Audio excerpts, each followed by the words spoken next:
Hey everyone, welcome back to another On This Day in Canadian Military History AMA or Ask Me Anything live stream. Haven't live streamed in quite a while. It's been a very busy month for me. End of December, January has been very busy. That's going to continue for a little bit, but I found some time to be able to do this. Let me know if you can hear me okay. I've been having some microphone troubles.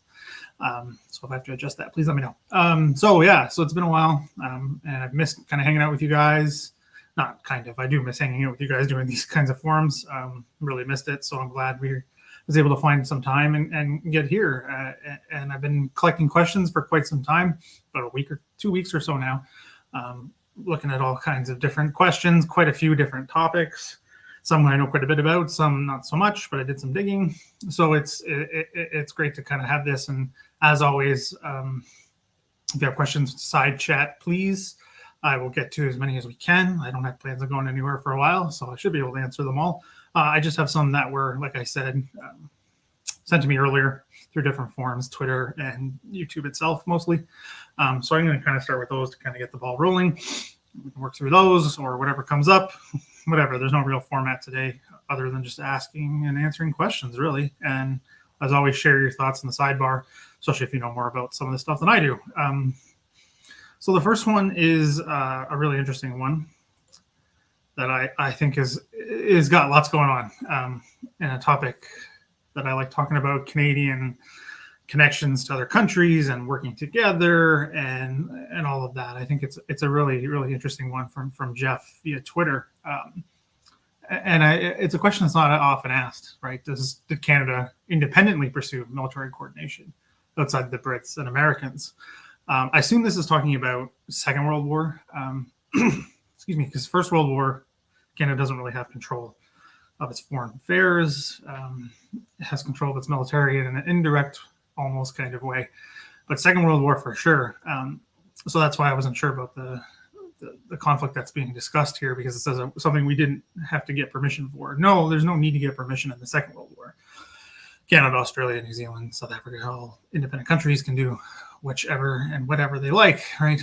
The Irish Free State was part of the Commonwealth and didn't go to war, as an example. So as far as I know, there's very little. A lot of that has to do with circumstance, politics, distances, literally. There was some Australian want to have Canadian troops in the country, more or less just as a show of support. King didn't want to do that, Prime Minister King. Mackenzie King didn't want that, and the Australians didn't quite like it. So that's part of it. But other than that, I'm not really sure there's much else. Later on, some radar techs, radio techs are sent to Australia to work with the Australians, teach them some new techniques, work on some new technologies and things like that in Australia. But beyond that, there's not much else that I'm aware of. Things like Newfoundland are a little different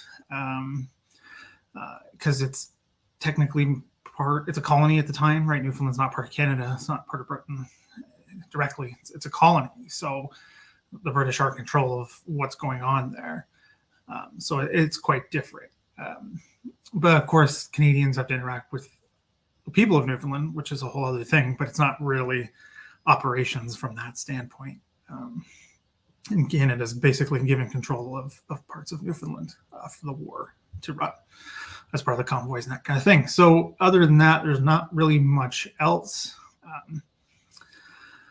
So there's not much else going on there as far as I'm aware. But again, if you know more, please let me know. But yeah, I can't really think of much other than kind of the usual mixing in the air forces. But I don't think that's really what Jeff's getting at. So yeah, it's not like Australia and Canada are getting together to, attack a Japanese, held island somewhere in the Pacific. Like that's not happening. Nothing like that. It's all run through Britain and the US mostly, with a few other things, a few other more difficult things, but it's not quite, I think, what Jeff is getting at, with things to do with Free France, with St. Pierre and Miquelon off the coast of Newfoundland. That was a whole thing. Kind of a diplomatic nightmare for a little bit for Canada, but that's a whole other thing, and Canada's not involved directly in it. So, yeah, I think that's a great question. It opens up a whole lot of thought avenue of what Canada does and doesn't do. But I think the important thing here to remember is no, they don't have to get permission in the Second World War. They could have done what they wanted. Mostly didn't, but they could have. So this is a good question that's been covered on the channel before with Alex Souchen a while back now, but I've linked that down below. There's a few live streams I've linked down below that kind of connect to some of these questions. I'll add more if necessary after. Excuse me, but the demobilization, because what Alex was talking about was related to materials, supplies, all that kind of stuff. The war junk, as it's titled. So he talks about that. So I'm not going to talk about that because he did a much better job than I can ever do on that topic because it was his focus of his dissertation. But the demobilization is not exactly super quick. I mean, the Army condenses fairly quickly, especially after the war with Japan comes to an end. That's kind of the tipping point there. The other forces shrink. I mean, it's not like the shrinks we see much later. Things are expanded a little bit also later on in the Cold War. Things to do with Korea, other expansions, things like naval expansions, things like that. So, but from the war itself, from the Second World War, if that's, I'm not sure to pronounce that name, but that's questions related to the Second World War as well, I'm assuming. It's not a massive like demobilization right off the bat. It does eventually happen, but I would say it takes some time, and there's other factors at play in terms of what the Canadian military does. I would say in the post-war years, Korea playing an important role of that. So it's a demobilization after 45, but it's not as drastic as we'll see as you see later on in Canadian history, and like things like the 60s, where the numbers really go down. It's not quite like that. The numbers obviously go down. They're losing a lot of budget and things like that, but it's not like an overnight kind of thing. But other than that, it's a complicated question. I can't really answer in a forum like this. It would require all kinds of research, essay type of thing. But why I wanted to include Alex is live streaming, because he just knows the topic so well. It's a different way to look at demobilization, because he talks about, what do you do with all that equipment and how fast did that go and what did that look like? So to learn more about that, I think that's an interesting way in, because demobilization doesn't always necessarily mean people. There's lots of material to fight a world war, right? So that's definitely part of it. So I think that's a good place to start as well. But yeah, it's quite a broad question.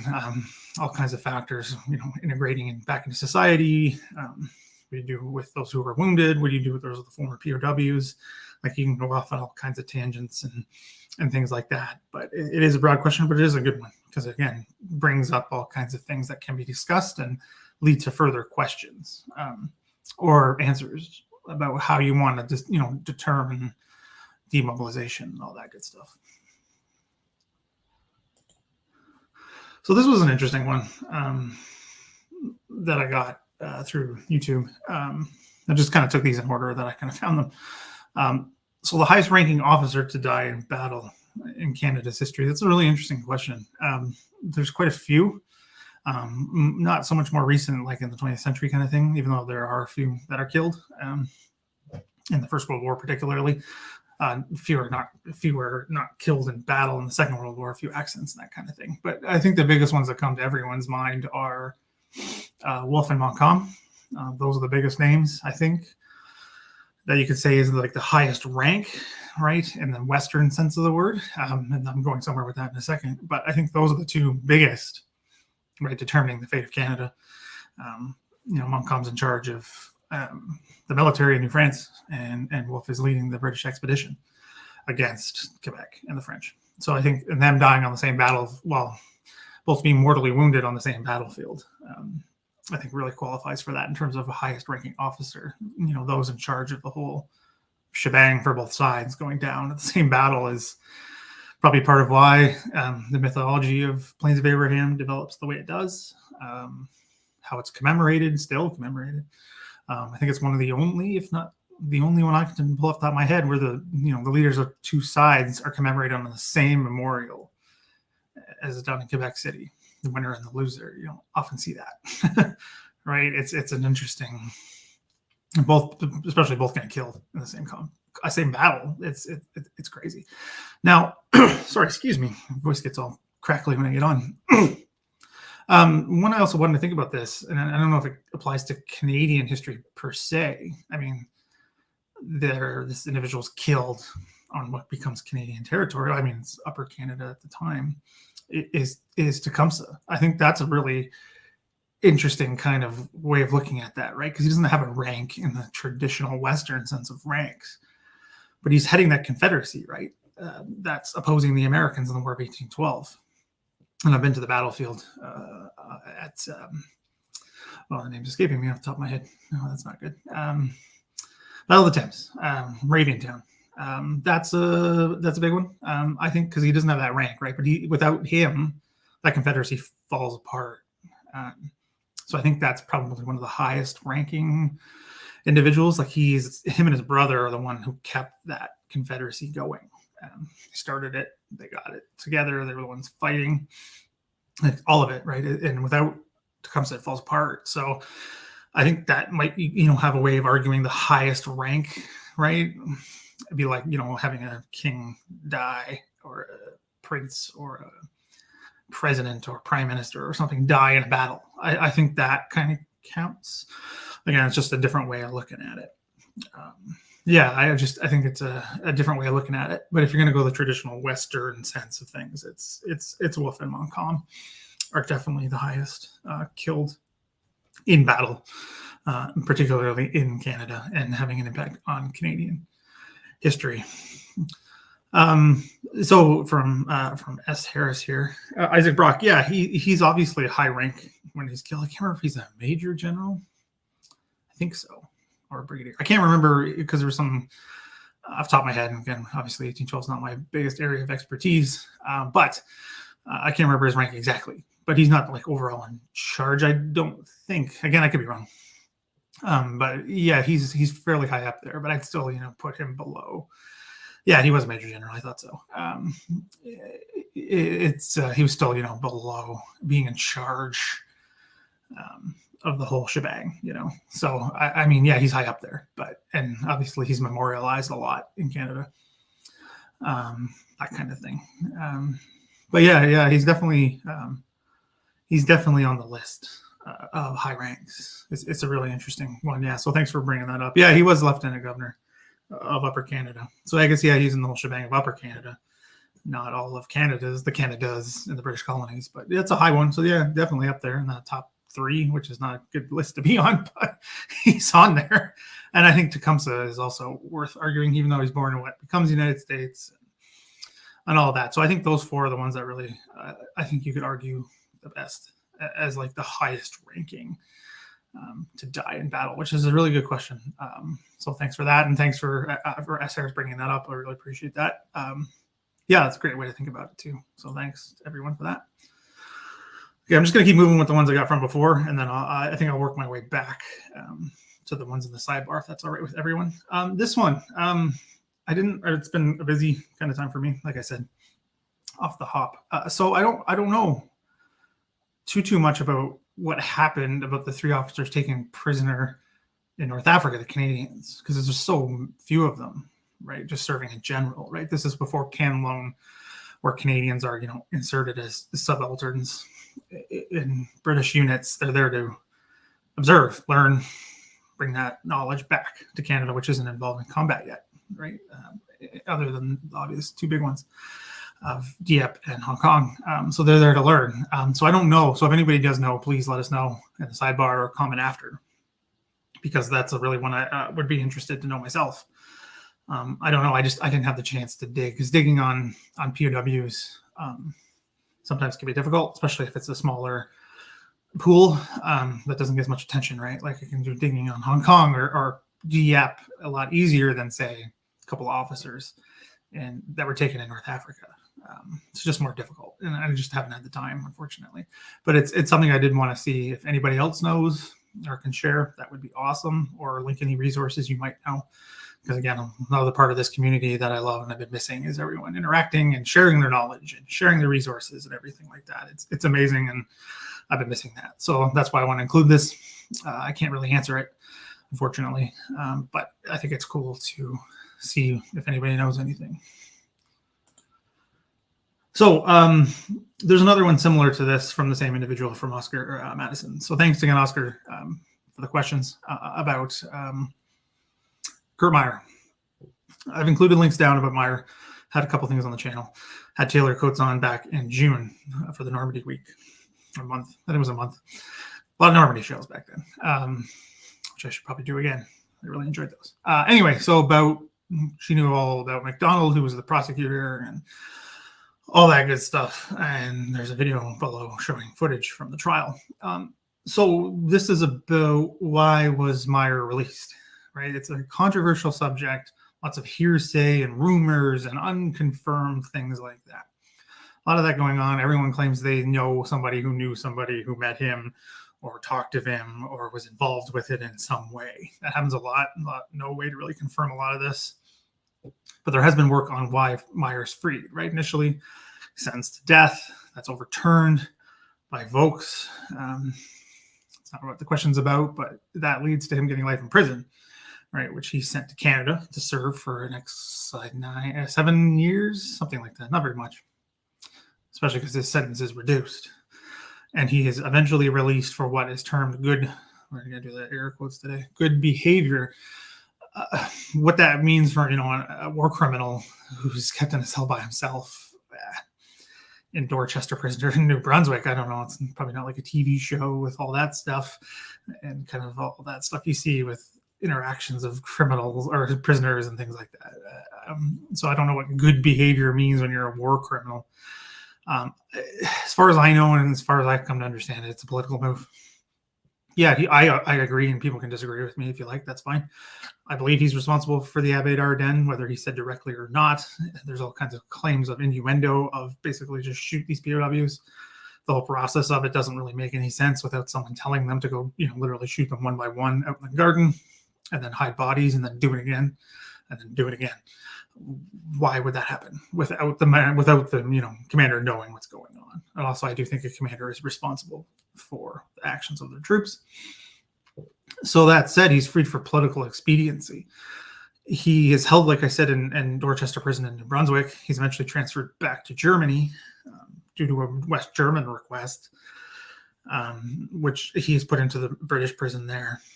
And he's eventually released outright because West Germany requests it. Britain acquiesces, pushes Canada to do so. Canada says, okay, so they let him go. Time served kind of thing. So that's why he's let go. It's to get the West Germans happy and to make the British happy. Why they thought that freeing him was going to make West Germany better, I don't know. There's all these claims that he was going to supposedly okay to serve as part of NATO, which would have meant Canadian, commanding Canadian troops, which would have been just all kinds of bad. Him selling beer to them alone was bad enough. It was a bit of a, I don't want to say it, how many minutes mine because I can't swear in the first little bit. Kind of a dick, and went back to the chateau. Not to the chateau, to Audrey, as History Explorers is talking about there. To the Abbey, apparently. All that. And it's just like, really, man? He's apparently a big dick about it. And then, of course, the whole SS apology that he does for the rest of his life. How did that make West Germany better? I don't know. Certainly didn't make Canada better. So that's what it is, basically. It's the Cold War context. The Western countries just quickly forget all of these Nazi crimes and everything because apparently the Russians are coming at any moment and we need this supposed expertise to fight them from the guys who lost and lost big. That's the thinking, that they can help in some way, or we need to get West Germany happy. That's the thinking. I don't agree with it. It was the wrong decision. I think the death sentence should have been carried out. Come at me if you want. I don't care. He should never have seen the inside of a prison cell in that regard. I don't think his life sentence was fair. And if they had a life sentence, it should have been carried out. He should have died in a prison. Take what you will about capital punishment. I am not a fan in normal cases or cases in general, but things like war criminals, it's a whole other shebang. And look at the problems it's caused since then with, the Canadian people getting upset that he was freed, all the, the pro-SS, pro-Nazi BS and propaganda we see all the time. I think this is part of it because we went so lenient on them, and it seemed to be okay. And then they were able to get out and do their own propaganda for decades. It's a mess, and it just causes all kinds of problems, all because the big bad Soviets were coming at any moment. And I know that's hindsight that they didn't, but it's still there. So that's what the reason is for the release. But there's a lot going on there. And I've done some work on this, done some work with the Juno Beach Center, an article on those who were killed in Normandy. And it's a lot, 156 confirmed, as far as we know, are murdered. Yeah, it's a tough one, but it's an emotional one, tough one. But that's the understanding that I have from it. So another one from, I don't want to say this because I don't want to get in trouble on the channel or get whatever, because YouTube's cracking down on language and things like that. So I'm not going to say it. But Worthington Force, mistakes, miscalculations.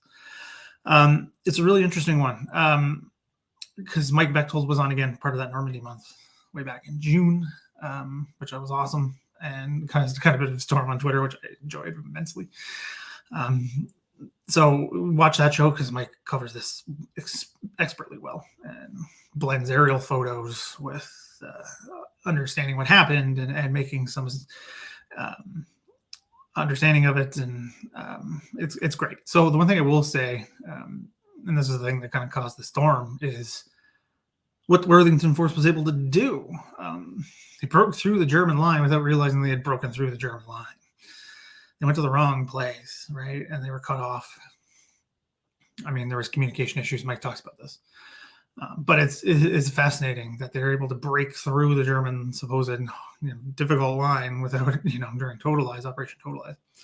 And the Germans, A, not even knowing, B, also Worthington Force not even knowing, and then have to be surrounded and taken out on the wrong hill. It's a fascinating story. It's a tragic story. A lot of Canadian casualties.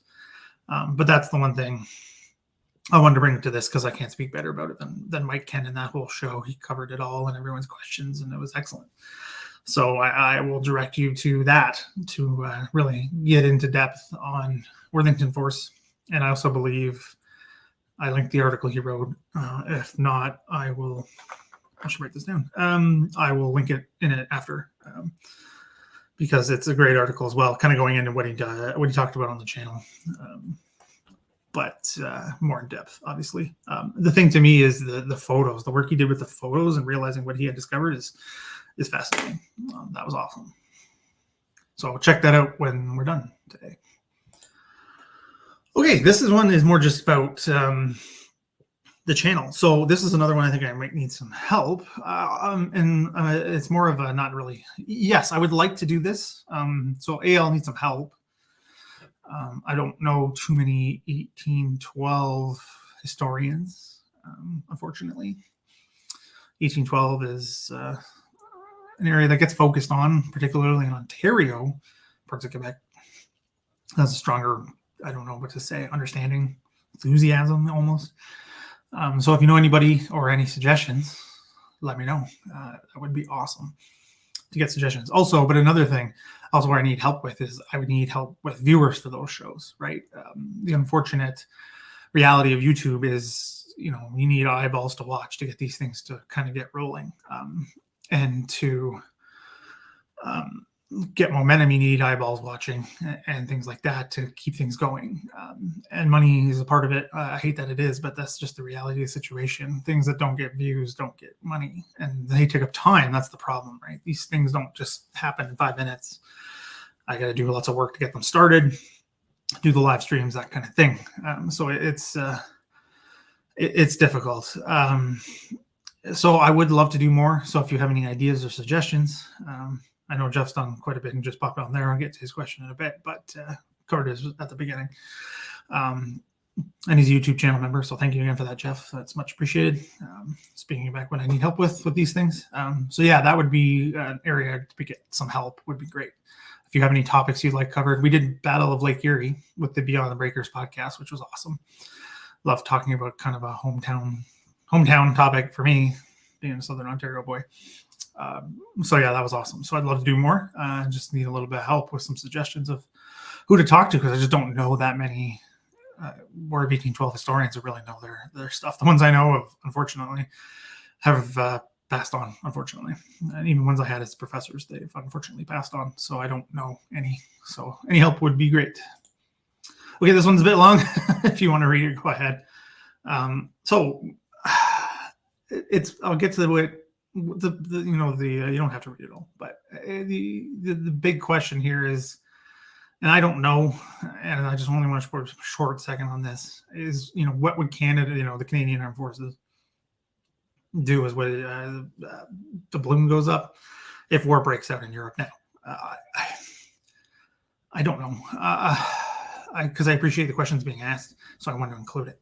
And I said I would, so I will. I don't know. I don't know enough. I'm not currently involved in anything going on. I mean, I work for D&D as a historian, but that's it. I don't know anything else. They don't tell me anything else, nor should they. I don't know. There's been decline. I mean, this was kind of talking about the demobilization. That's kind of where my head was at with this. There's been a decline. We've had Charlotte Duval on the channel talking about the problems with, with the long 90s and all of that. And then Jeff just asked about Canadian peacekeeping. This is all connected, right? We've had a decline in the Canadian military. I would argue that for quite a while. Or don't have what we need to do these things. We do in a lot of smaller ways, but we could always use a little bit more. So other than that, that's all I really know. I mean, yeah, we can support. I don't know how much and for how long is the problem. Right, Afghanistan really pushed the Canadian military to its limit. So a protracted war in Europe, I don't know, but I don't think it would be good. I'm not a political scientist. I'm not in the military, so I don't want to spend too much time on this. But it's connected. These things are all connected, right? If you want to read it here, I can make it a little bit bigger. Oh, too far. Going too far. Sorry. I'm going the wrong way. I need a new mouse. This thing's driving me crazy. Yeah, so I don't know. It's all connected. And it's difficult, and a lot of the stuff is not open to historians yet, obviously. So it's something that someone's going to have to do a lot of work on once this stuff opens up, whenever that may be. I don't know, but it's a fascinating question. I can't answer it. Yeah, so it's a mess, but it needs some fixing. But again, you guys can debate this if you like, but I just don't know enough. Okay, this was an interesting one. From Gibraltar Streamboat Company. I don't know what the 88 thing is. I hope that's not a Nazi thing. So I don't know much about the Luftwaffe. It's not my area of expertise. I'm not a German military historian, so I can do some digging on this, about what this is and what it means. And I know the story just took me, the words didn't connect when I first read it. So about Luftwaffe officers getting Allied air personnel out of Buchenwald and into an actual POW camp. And motives. I can't speak to an individual's motives of things I haven't seen, right? I don't study any Luftwaffe officers. I've never seen the primary documents, right? It's not like I can say, like, King thought this because of X, Y, Z of the documents I've looked at, or Kriar thought this because I saw these letters. I don't know.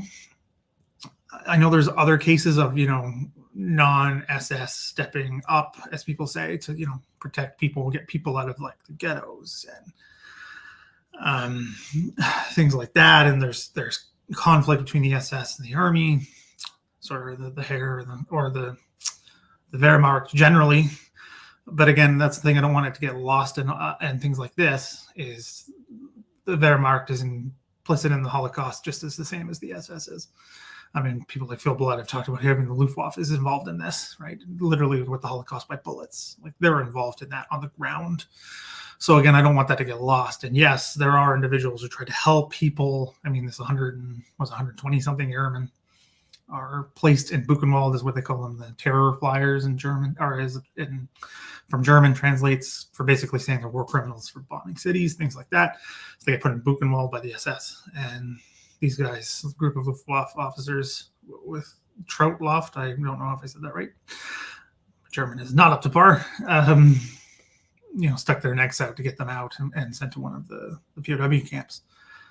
I don't know. I can't speak to motives, but I mean, it's part of a bigger thing. I think for me, where my mind goes, that whole good German thing. Yeah, there are some good people. There's always good people in crappy situations and bad situations, and this is no different. But again, it's still, the German military is still contributing to the Holocaust. So save some lives, but millions more still die. So again, I can't speak to an individual's motives, but something I do know is keeping that thing in mind, that this is a very rare exception to the rest of the German military in the Second World War and its role in the Holocaust. So that's what I know. But it's an interesting question. If people have thoughts on this, love to hear them. Love to know more, particularly Luftwaffe and how they think about their, I don't know, combatants on the other side, or I don't know what to call it, like it's some sort of chivalry night kind of thing. So yeah, so it's an interesting question, and more I'd like to learn about myself, and if I can, when I get some time. So this is already we talked about Meyer, and I already gave my thoughts, and it's also from Oscar if he's watching. Thanks for all your support as of late. It's great.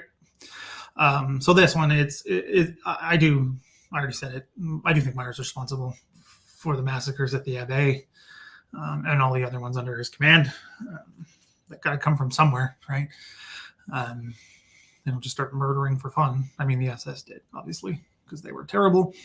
But Meyer has to bear some responsibility for this, and I do think he was responsible. And again, the death sentence should have been carried out for someone as awful as he was. Now, this is a big one. I think this is the last live stream question. So, Billy Bishop, did he alter his records?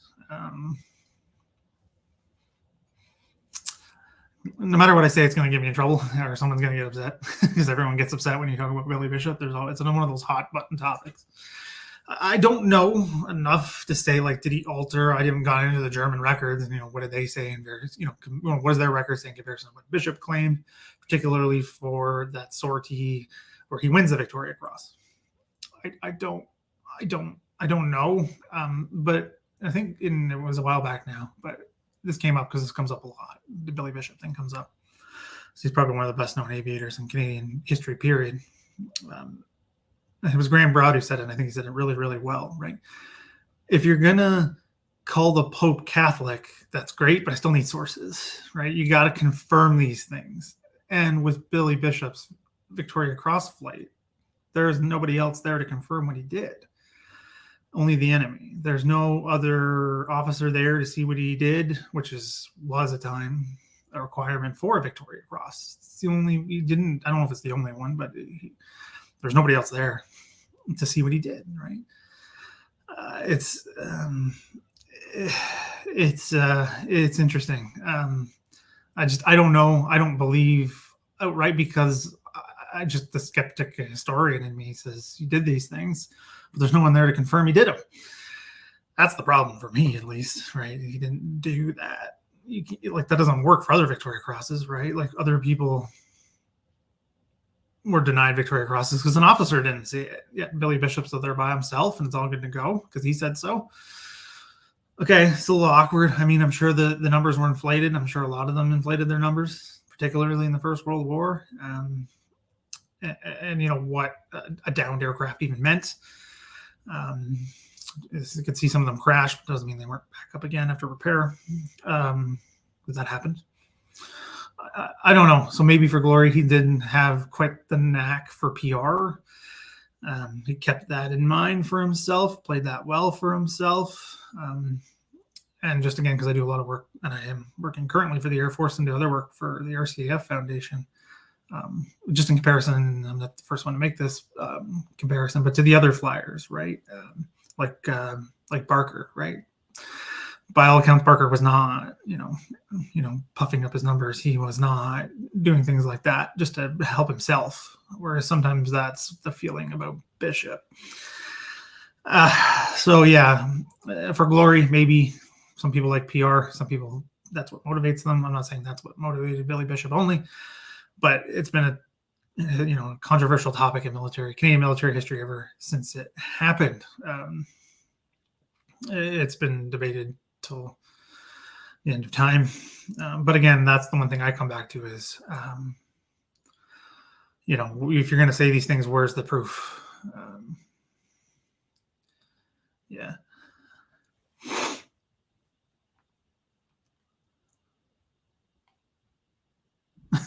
Sorry, David O'Keefe here.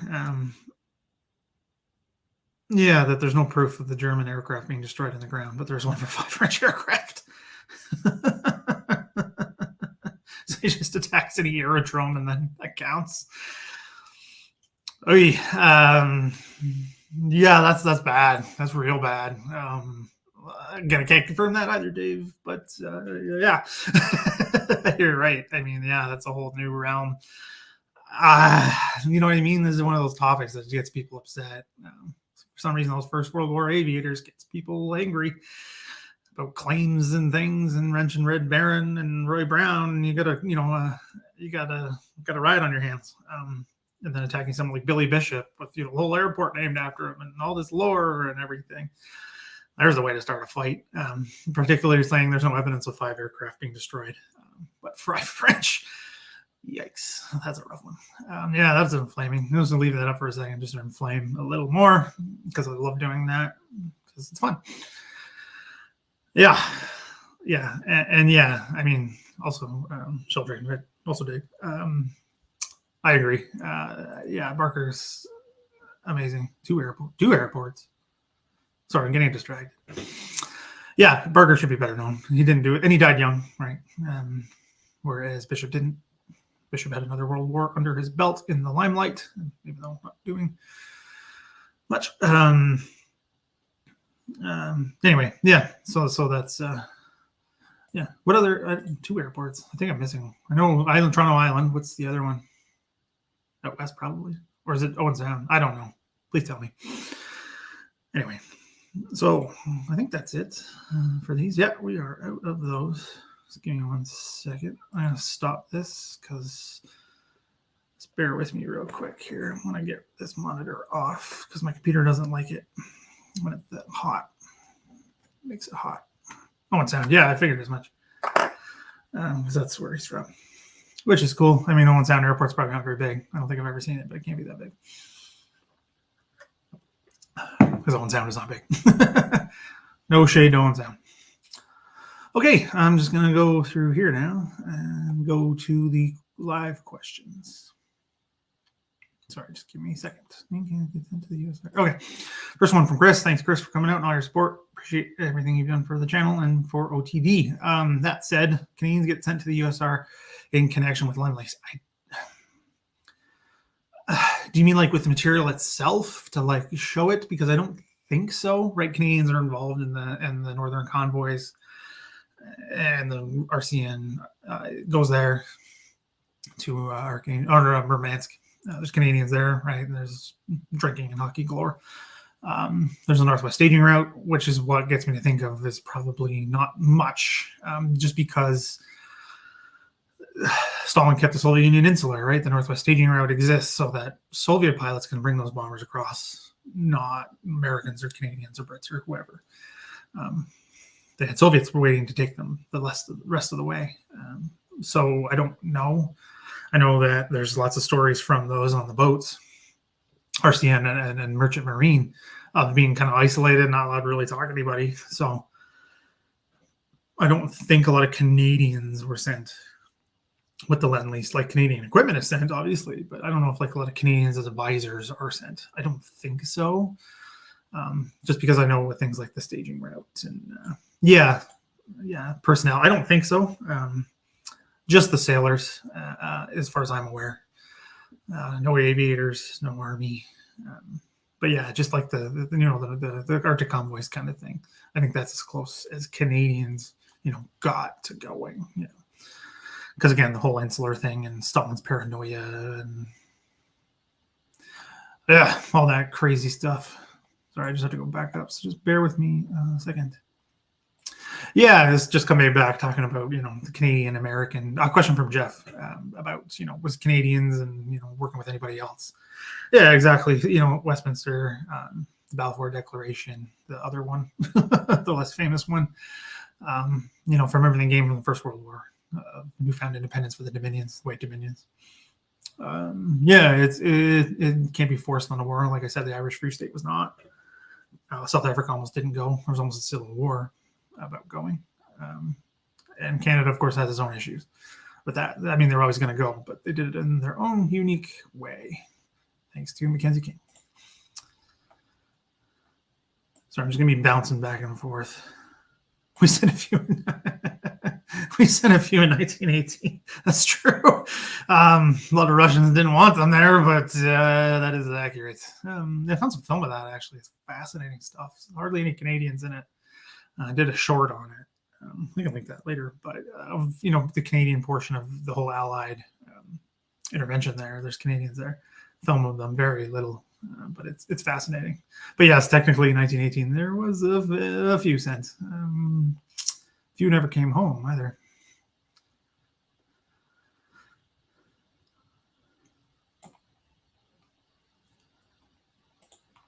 Okay, so about the GG at the time, Governor General, of Canada, Earl Al.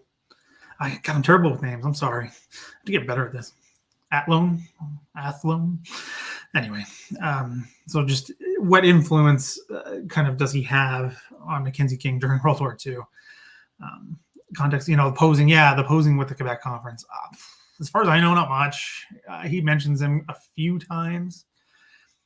More than a few, but nothing in his diaries, the famous diaries, right? That's mentioned. As far as I can tell, not really. King's going to be king and do his slightly crazy thing, looking at clocks and having dreams and all that stuff. Using that stuff influence him more, and his want to cling to power than any GG that he did not appoint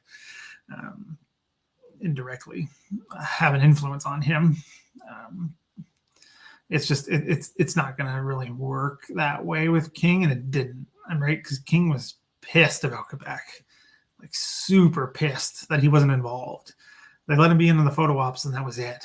This is happening on Canadian soil with one of the Canadian symbols, of Quebec and the Citadel and all that stuff, and they don't let him be involved. King really literally thought he was the bridge between the U.S. and Britain. He literally thought he was going to fill that role. He thought it was necessary, like no one else could do it. Even before Pearl Harbor, especially, he thought that he was the man to do it. He understood both. He could do it. He could talk to Roosevelt, and him and Roosevelt didn't get along. King and Churchill not so much, but he thought he was, had the feet in two worlds kind of thing. And as we all know, with the supposed special relationship between Britain and the United States, it wasn't needed. So as far as, an influence of the Governor General on it, I don't think there's much. Because again, King did his own thing. He had his own goals, reached most of them, which was mostly just maintaining power. So yeah, that's just my thinking. I could be wrong, but I've gone through those diaries. I don't even know how many times, searching for all kinds of things. And I've just seen him come up. The GG's mentioned multiple times. Because I was trying to find those connections, right, between King and Britain and what he thought about Britain, and why does he okay Hong Kong? Is it about Britain or is it about something else? It's a little bit about that, so that's how that comes up for my understanding of it.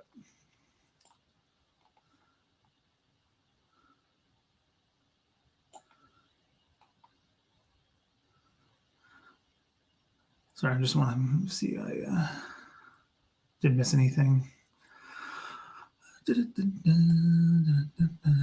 Yes, host. He was the official host. Yes, that's true. Yeah, it's true. It's all held at the Citadel. Yeah, interesting. Sorry, we're getting closer to meeting in the middle here. Sorry, I'm just reading first before I pop up on screen.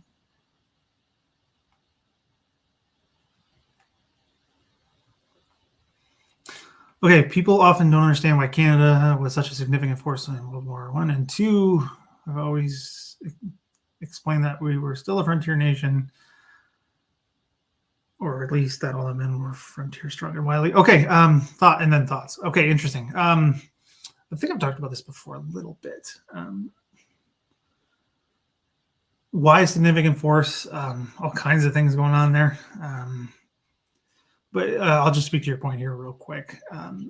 Frontier nation, I don't know. Done a lot of work, particularly years ago in my MA, about what frontier means, right? With the whole frontier thesis of it making stronger people and all that stuff. I don't believe it, also because it doesn't really line up with the historical record, particularly in North America, also particularly in Canada. Frederick Jackson Turner's, frontier thesis of we had the frontier, it made us strong and tough.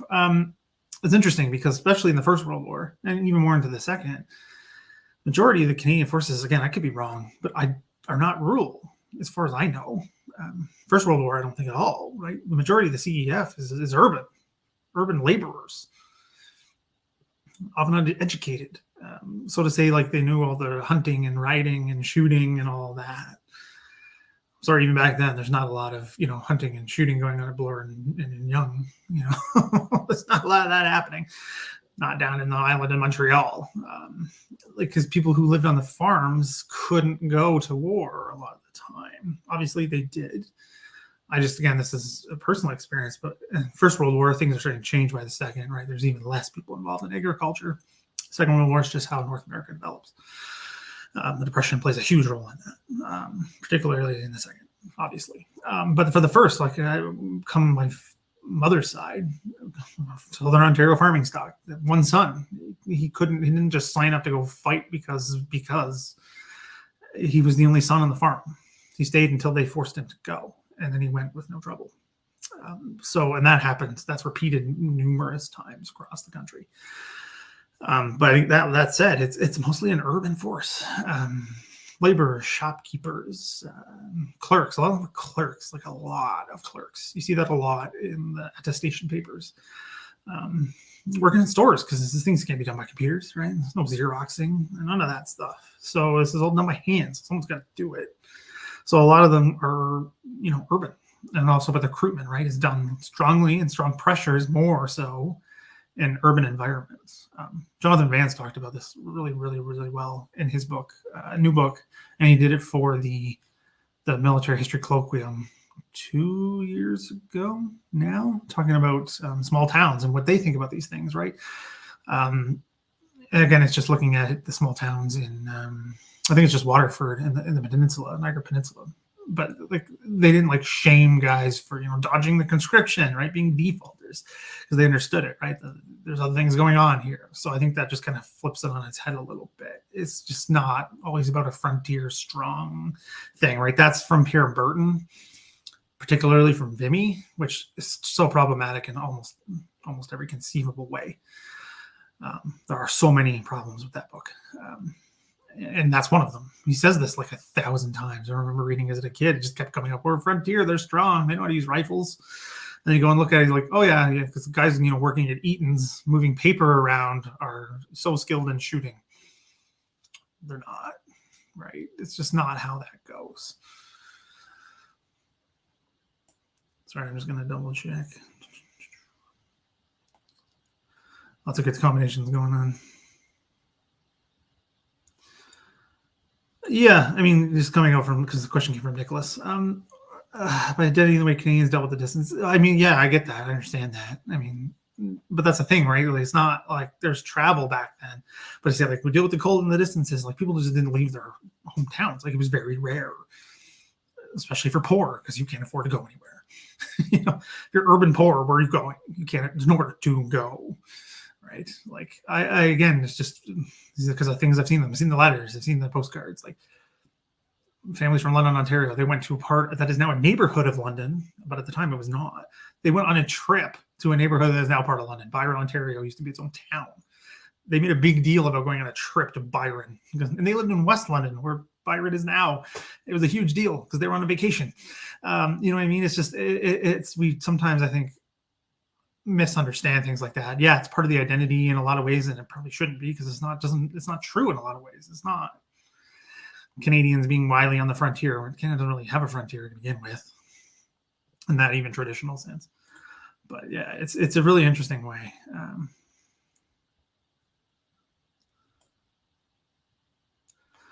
Yeah, it looks like there's lots of good discussion going on here. Sorry, I'm just trying to keep up.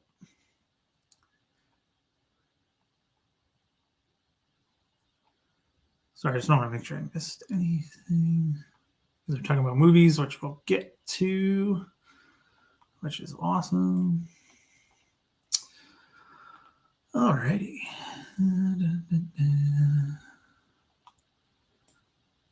Sorry, 1 second. Yeah, okay.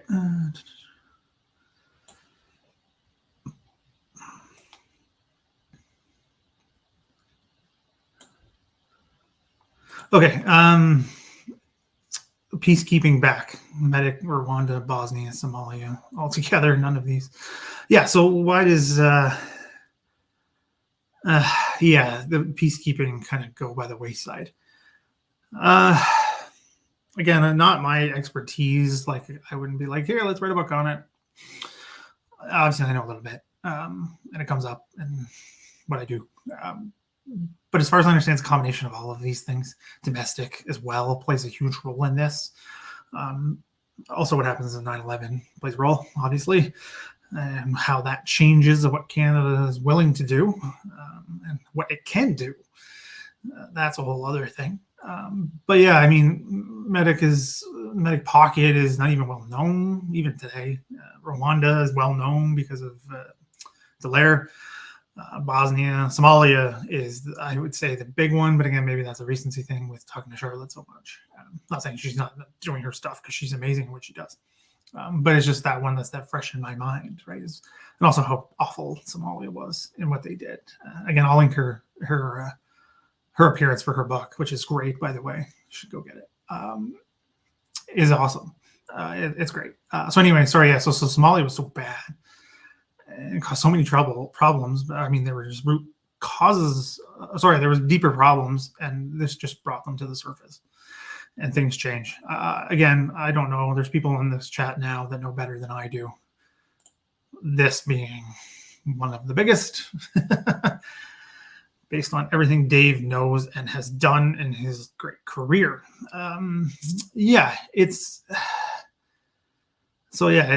It's a change, obviously. That's why I still get upset with the whole peacekeeping narrative, right? We're a peacekeeping nation. I'm like, not really. Okay. I disagree wholeheartedly with that notion, because it's just not true, and definitely not now. It's not a thing we're doing anymore. I mean, individuals go places as part of the UN missions, but as Dave says here, it's back. It's now NATO. It's the US. Right. See that with Afghanistan. I think that's the thing that it is. I don't think there's like a straw that necessarily breaks the camel's back, so to speak. But if you had to pick one, and with my understanding, it's Somalia. Somalia is really that thing that it's just so shocking what the airborne did, and that really made an impact on regular everyday Canadians who have no connection to the military. Like, that did a number on the military's image before they've even made their image worse recently with everything they've done. Yeah. So I'm just going back and forth so I don't miss anything.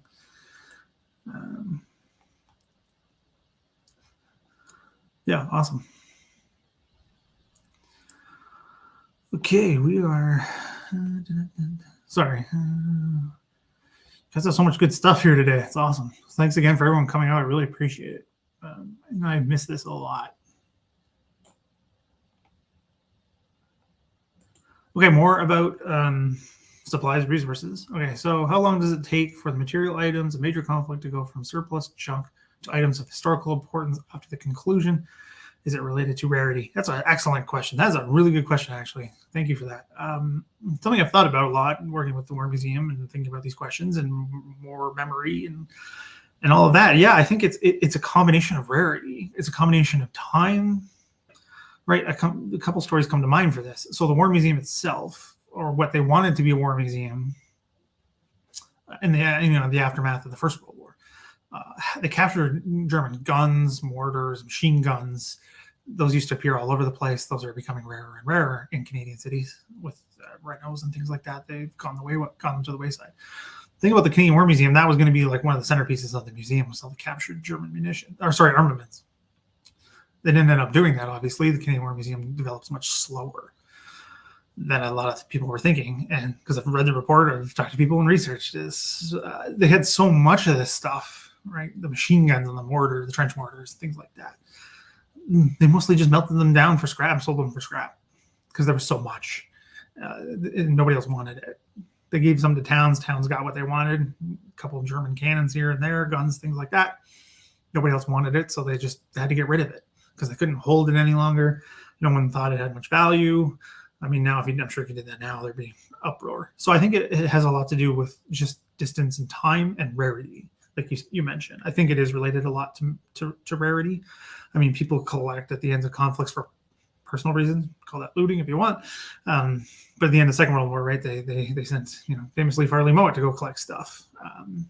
So again, yeah, I think it's connected to rarity, but I also think time plays a factor, right? Like, again, going back to Alex's show, things like, getting all those excess Spitfires they didn't need anymore. People were like, well, that's upsetting. Why wouldn't they do that? Because at the time, you're going to keep all that metal sitting around as a plane or help the economy grow, right? Are people going to be more upset in 1946 if all these planes are just sitting around doing nothing and we don't have enough, metals to make razor blades and things like that?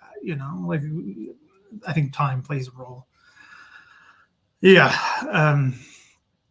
It's I think that and historical interest of, I think, and in this context, Canadian context, the Canadian population in general, what they're interested in. Because I have always said, the Canadian interest in war is like cyclical, or like a graph. It's up and down, up and down, up and down, up and down.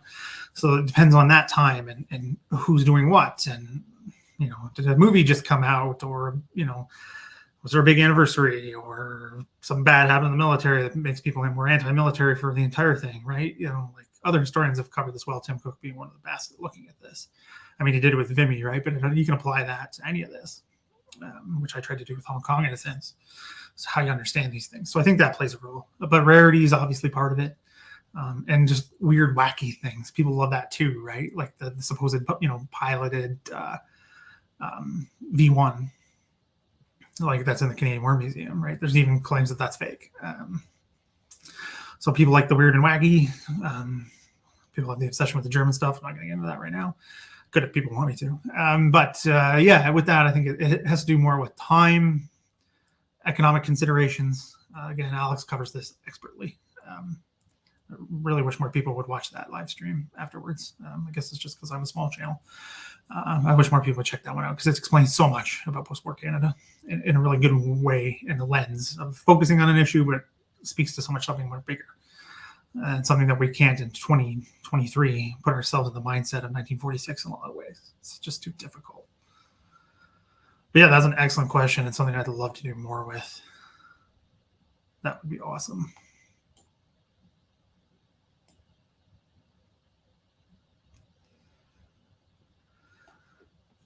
Yeah, so we might come back around on some of these because I'm getting behind here. Sorry about everybody. You guys just have so many good questions. Okay, let's see where we are at. Yeah, you guys talking about peacekeeping? Awesome. Oh, yeah, the Billy Bishop thing. Yeah, that's awkward. Destroying French aircraft.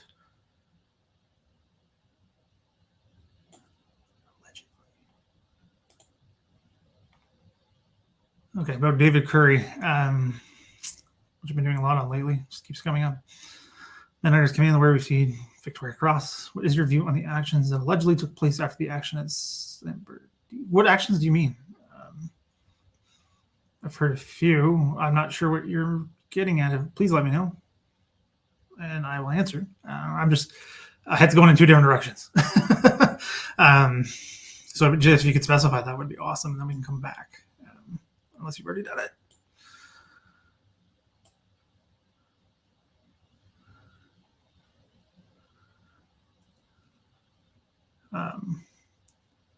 Yeah, I think, if you can expand on that, I'll come back. Sound good?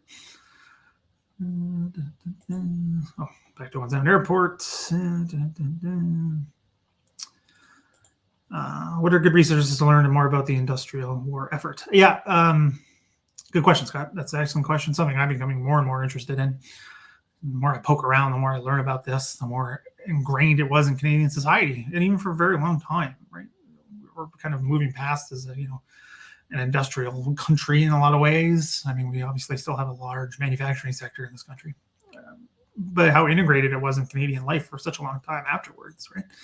Looking at things like the Aero and Avro and all these plants and everything, that some of them have only just recently closed, some are still trucking. Things like that. It's interesting. But yeah, Dave's right. This is where I would start. Again, for you, Scott, as well, because I know you know stuff about this. But I mean, just generally, if anyone else is watching this, Arms Men and Government is a great place to start. A, because it's free online, which is awesome. You can just Google it and it'll pop up the PDF. I use it all the time. That's a good place to start. More people are doing more work with industry in the war. It's getting more attention. I know Project 44 did some stuff with this. I don't know if it's out yet. I don't remember. If it is, I will link it down below. I'll write that down again. I'm actually going to start keeping track of all this stuff that I say I'm going to do in these live streams. I don't know if it's out yet, but I worked on it. So if it's not out yet, it's coming. But yeah, there's lots done, little pieces like articles and things like that. Nothing on the top of my head, but these bigger ones bring these sources together, and it's a good place to go. But I would say, yeah, just back to your question there, Scott, about the industrial war effort. I'd start with Stacy, because it all comes from Stacy anyways, whether he's wrong on a lot of stuff, just say it outright, but it all stems from Stacy, right? He's the foundation that we have. So it's a good place to start. But I know there's a lot of excellent work being done and like small pockets of things, right? Like people are looking at specific plants, like the molten plant. And I know there's been work done on that because I used it. Very small, a lot of online stuff. That's not like peer review per se, but it's good, insights and things like that. But you got to keep those in mind. It's not like academic in that sense, but it's got good stories and gives you a picture of what's going on and first-hand accounts and everything like that. So there's lots of that going on, and more people are doing work on this. Because again, as I hope I'm not going out on a limb here, but I think we're getting more interest in military history in this country by expanding it. What that means, right? We used to have a very narrow focus, like a lot of countries, and some still do. Some people still do. Some parts of the profession still do. But it's just war battle tactics, blah, blah, blah. It's bigger. And I think we're doing that here in this country. I've seen the work that grad students are now doing and continue to do. It's great that they're asking these questions, doing this digging, giving us a bigger picture. And this is part of it. So hopefully I can answer that question in maybe a little bit in a couple of years or something and have like bang, bang, bang, bang, bang. You know what I mean? But off the top of my head at the moment, unfortunately, I know I can't give you more than what Dave already said. Oh, Scott. Hey, Scott. Have you thought about doing reviews of Hollywood films on Canada World War II? I have. Yeah, I have. Particularly Captain of the Clouds. That one fascinates me for just all kinds of reasons. I don't know, James Cagney thing. Always heard about James Cagney growing up and all the jokes and stuff. So that one's really interesting. I have thought about doing it. Maybe I should. I don't know if they'll be popular. This is just old movies. I could just do it for fun, I guess. I just have so little time. Drives me crazy. Anyway, yeah, I'd love to do something like that because there's just so much. Yeah, I'd love to do it. Actually, I'll write that down too. Thanks, Scott. Man, you always give me good ideas. Keep it up, Scott. I could just do like a 10, 15-minute thing, like a couple of movies at one blow or one at a time. I don't know. I don't know. That's really fascinating. Maybe I can start with Captain of the Clouds because I found some cool stuff about that too. Like how they went about making it and getting involved in the actual airfields. Like it's fascinating stuff. Oh, that's good to hear. I always get self-conscious about these things. Well, there's a good question. Oh, Dave, you're always causing people problems. Longest day. It's come up like 6 times for me today. I guess I do this to myself. Don't go after Saving Private Ryan because people get upset. Yeah, I don't know. Let's put that back up for a second. How many are there? I don't know. If someone wants to make a list, that'd be awesome. I'm sure there is somewhere. But yeah, like there's a few that are like tangentially mentioned, or like there's a Canadian in it for 5 seconds.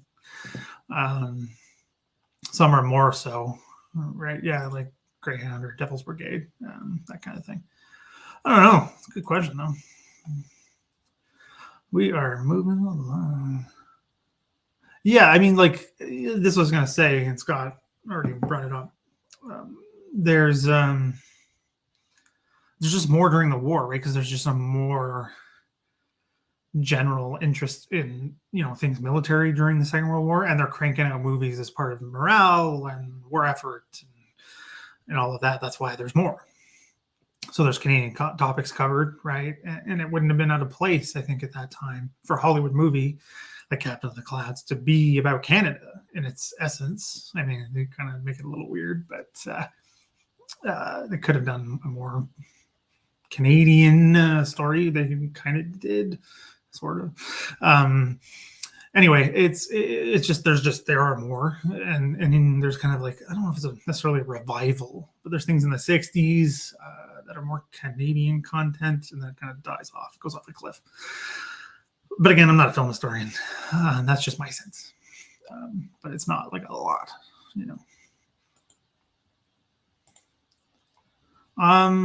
Main character. There's Canadians there, not a lot. I could be wrong though, because there's Air Force who are buried there in some of those in the cemeteries. I know that because I was told about that not recently, but I misspoke. I just didn't know full extent. And there's 2 Canadians just buried there, so I don't know if they play like a huge role, but I don't think it comes up in the movie.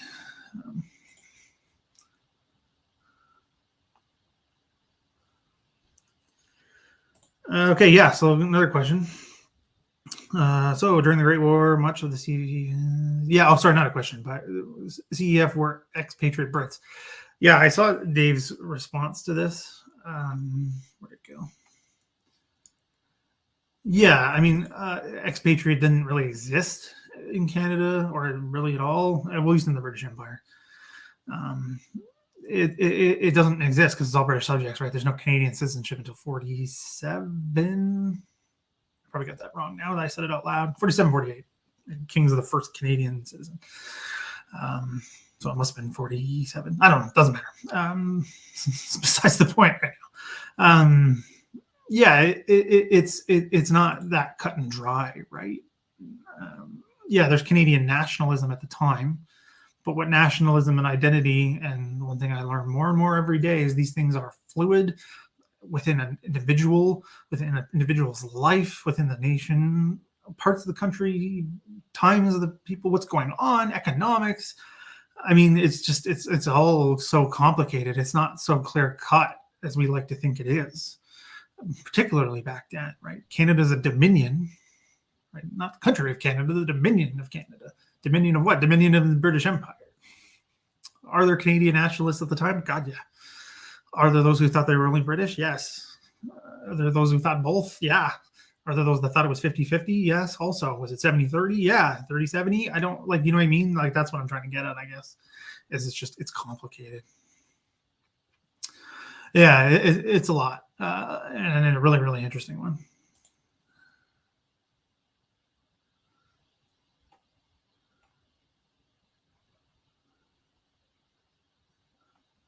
Sorry, I'm not sure what this was in evolving. Probably about an identity question. Yeah.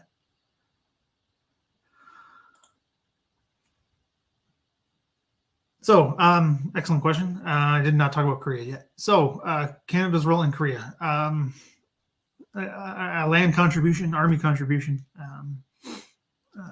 infantry battalions mainly, artillery as well. Famously discussed the MASH a couple of times. It's literally mentioned in the pilot episode, actually, which I thought was really, really interesting. I don't know, as they do, the surgeons are being, up to shenanigans, and they're going to get arrested for whatever it was. And he's like, well, Hawkeye's like, you can't, because there's a bunch of Canadians who are trying to take one of the hills. I forget the number off the top of my head. So we got to, do surgery. So you're going to get them killed if you arrest us, kind of thing. So I like things like that. The Navy's involved quite a bit. There for a long time. Same with the Army. Air Force is a little involved. Again, I don't want to say like little, but like there's no like squadron sent or anything like that. Not even Canadian aircraft. Canadians fight with the Americans, which I think is a fascinating story, right? That they get sent over there, a handful, to go fight. And, and the famous things like McGalley and things like that. Like that's something I'm working on actually currently in a little bit of a capacity. So it's a fascinating thing that the three branches are involved. The Navy's involved quite heavily. The Army has some growing pains and what that looks like and how the units move in to the Commonwealth Division and into the brigade that develops all that stuff. It's fascinating. I'd love to do more with Korea. It's just, again, timing is a major issue for me. It's fascinating stuff. But yeah, that's just the real quick Coles notes. But yeah, Canada's involved for a good chunk of the conflict. They're there even after, right, for the peacekeeping, as they call it, the peacekeeping operations to make sure that the armistice holds. Navy's there for quite some time. So there's involvement, not as big as the other nations, obviously, and not as big as the Second World War contribution, but they're involved. And it has some impacts on how the military develops and how things are done and relationships, particularly between Britain and the United States. Things have changed in a lot of ways then and there. But yeah, it's fascinating. The Navy does a lot of fascinating things. A lot of work with the actual Americans and getting them out of places and things like that, and bombarding the shore and all that stuff. It's fascinating. Yeah, people who left the UK in the 1890s never expected to come back. Yeah, and then a lot of them did almost right away, which is fascinating. It's fascinating.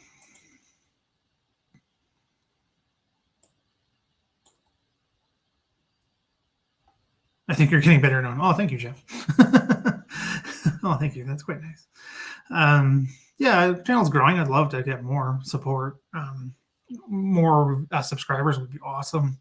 More YouTube channel members would be great. Just a few bucks a month makes a big deal. So does the Patreon. You can do that for me. That would be awesome.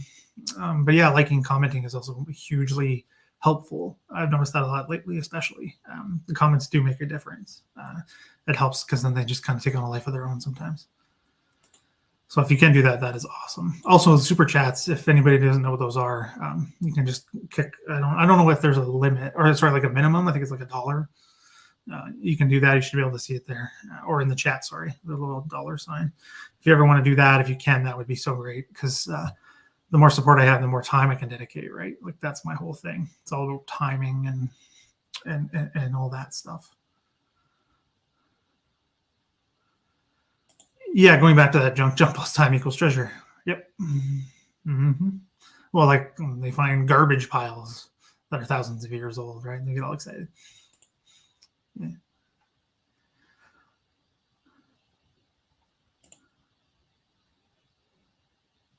Yeah. It wouldn't surprise me. They dumped a lot of stuff in a lot of places. Oh, hi, Lorla. Thanks for coming out.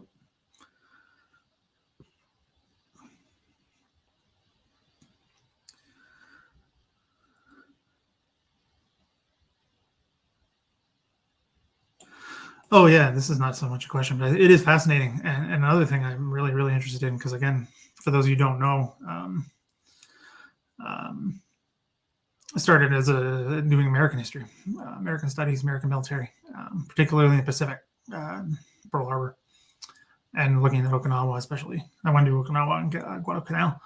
Like that has always fascinated me. Like the Canadians who were sent there to observe. That's a fascinating topic. Preparing that division to go fight, the 6th Division to go fight against the Japanese in the attack on the mainland, or the main island, sorry. It's fascinating stuff and Canadian involvement in the Pacific and learning. But yeah, I think this is a way of pivoting. Operation Cottage with Kiska, also part of that trend, right? They fought on U.S. lines as part of they organized the brigade into a regimental combat team. American weapons, American helmets, kept the battle dress, but everything else basically was American. It's funny to see that. Like those pictures from Kiska are fascinating. It's like, those are Canadians. Are those Americans? And like, no, they're not. It's when you do that, especially do this all day long, right? It's in your brain. And then all of a sudden it's like, what am I looking at here? But things like that are fascinating. I think they're fascinating. Okay, Dave. Okay, I just posted about Simmons because it happened on this day. I wanted a good event. I don't have an objection to Simmons being picked as 2-corps commander. Like, it wasn't an objection per se. I like talking about Simmons because it gets attention. It's also fun to discuss. I don't have an issue with him picking Simmons, if that's what you think I was doing. I wasn't having an issue with it. I think he was the best choice. I think he was the only choice, to be honest. Volk should never have been in division command, let alone corps command. He was out of his depth. So, yeah, of course it should have been Simmons. Better than a British commander. Sorry, Brits, but it's Canadian formation. We had enough of that in the First World War, as Dave said on Twitter earlier today. So, yeah, so I don't really have an issue with Simmons per se. He made some mistakes, but everyone does. It's just he didn't own up to his mistakes.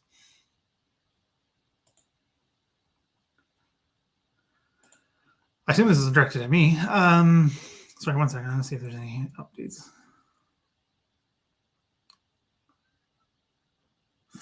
Okay. Sorry, these are hilarious. Sorry.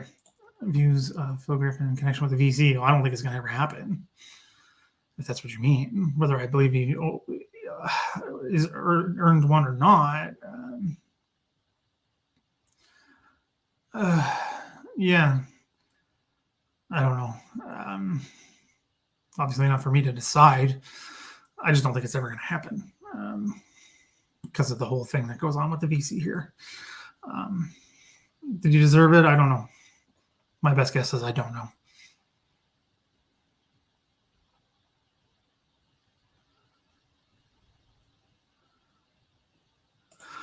Yeah, it's linked down below, Laura, with Alex Souchen. Talked about war junk, like the surplus stuff from the war, like planes, everything, planes, guns, munitions, gas.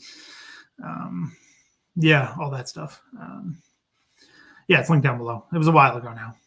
Last fall, I believe. Yeah, there's lots of industrial. I'm not saying that there's not any industrial. I know there is. I just went through Durham not that long ago. I was in Toronto, so I took the train. Yeah. Shed any light on Leo Meyer and Montgomery? Unfortunately, no. I wish I could. I don't know the truth of the matter.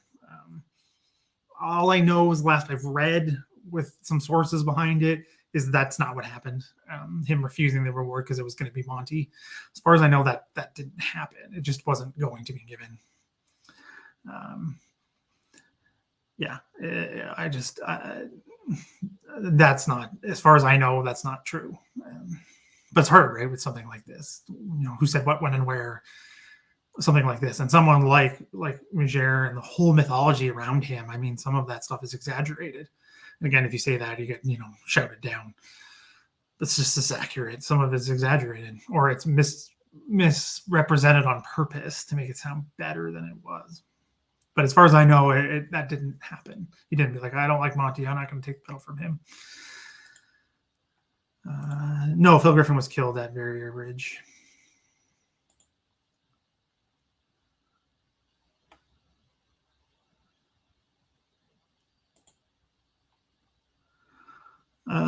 Best novel from, about, or involving Canadians, perhaps. Like, what do you think I think is the best novel, like, involving Canadians at war? Oh, geez. Yikes. Oh, geez. That's a really good question. How do I say this? I don't read novels, not because I don't want to or I don't think they're valuable. Again, I don't want to keep harping this, but I don't have time. I haven't read, I've read two novels since I started my PhD back in 2015. Two. I used to read novels all the time. I used to read like one every couple of weeks. I don't read them anymore. I don't have time. So I don't really know. I don't really know what the best one is. I know some of them that are not good. Like Generals Die in Bed is not good. I'm not a fan. But that was years ago. I read that one. Other than that, no, I don't read many novels, unfortunately. All those books behind me, you can see that only the top shelf is novels, and hardly any of them have anything to do with war, per se. I mean, you can see the Iliad. I can see from behind me. I don't know, was The Hobbit count as war? And All Quiet on the Western Front, but I read that as really young, like as a teenager.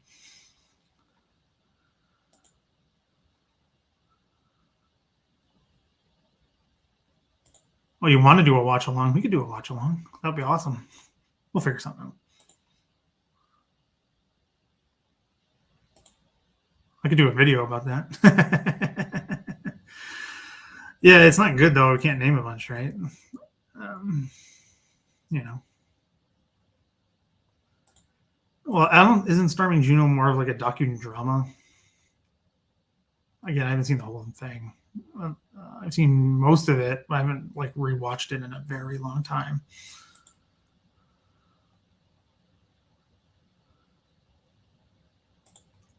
What would be a great Canadian war flick? For me, a great one, an obscure one. I think Curry would be a great one. Yeah, I always say like that's what the movie Fury should have been. They come up with all that crazy nonsense when they could have just done Saint Lambert, Making Americans If You Want, but that's what it could have been, and they didn't do that. Yeah, and there's the Christopher Plummer and Battle of Britain. Yeah. You want a copy of my PhD? You can find it online. I can send it to you if you want. If you want, I can send it to you. You can find it. Okay, I think I'm finally catching up in real time. And the transport squadrons. Yes, I missed the transport squadrons. My bad. Thanks, Jeff. Yeah, that's a good point. Scott, sorry. Yeah, that's what the focus is at the time, is keeping that up, growing that actually, and what that's going to look like from a Canadian perspective. Again, as these things happen with Canada, it's always growing pains, fits and starts, understanding what's going on or what they're willing to do. It's usually a lack of political will. And those things took some time. And Korea was not one of the focuses. I know, Scott. I want to do that, but again, just time is killing me. Yeah, it's just it's the timing, and I gotta make things that people are gonna watch if I want this to grow more, right? Like that's the problem. It's a trade-off, and I'm still figuring that out and what that looks like and how I can do it because it's a lot of time, and I have to pay bills, unfortunately, and that is where the other stuff comes in. So it's just I want to, but I'm struggling with that, to be honest.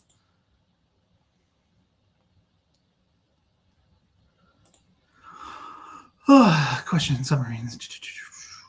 Operate submarines in World War II, or they get them afterwards in the Cold War period. Did he use? I don't. Again, I'm probably wrong. Hopefully, somebody else answered this, but I don't think so. No, as far as I know, no.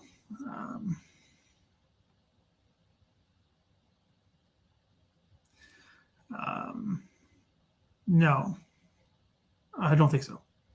I could be wrong, but I don't think so. Yeah, I think it's Cold War. Oh, after Korea, the Royal Canadian Legion made a mistake by trying to exclude Korea veterans. How true is this? And what was the subsequent impact? I didn't know that, if that is even a rumor. I know the First World War veterans tried to keep the Second World War veterans out. It didn't last long, but they tried. I don't know about Korea. I don't know. I want to say no. I've never heard of that, so I don't think so. I could be wrong, but I don't think so. Hi, Lorelei. Thanks for coming out. Joining us from Cali. Yes, and hit the like button. It helps as well. As all the other videos. If you ever watch it, just as they say, boop that like button. It helps. So is commenting. Commenting is really helpful. Have I ever had the chance to shoot any World War II firearms? No, never, ever, ever, never. Barely shot firearms to begin with. It's not even amazing that short where I'm firing the Snyder Enfield at Fort Henry just before my wedding. That's one of the few times. I don't. It's not something I've ever really. It's not like I'm not interested. It doesn't come up. Being Canadian. not guns a lot of the places. It's just nothing that's never come up. I want to, but I think it's difficult, especially for some of the more older stuff because of the costs and things like that, and just opportunities to do it. I just never had them. It's not that I'm against it. I just never done it. Held a lot. I've held the majority of the Allied weapons with Dave, who's watching, on the battlefield tour, and I forget where the place is. It's in Normandy. Has a collection of them. Must be near Falaise. Anyway, held them all and seen them all and talked to people about them, but never fired anything. That'd be cool, though. I'd love to do it.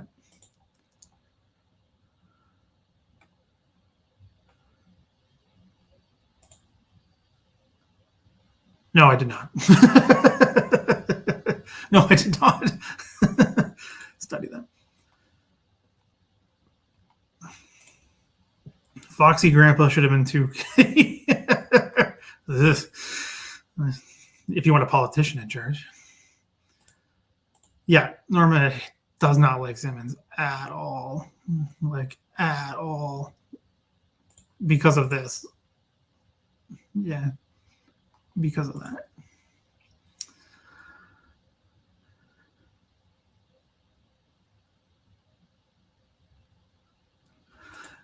Oh, wow. Thanks for sharing that story, Jeff. That's unfortunate. For Uncle to die so young. As far as I know, yeah, the AWOL thing was not really enforced after that. I've heard many stories. Again, how true they all are, I'm not sure.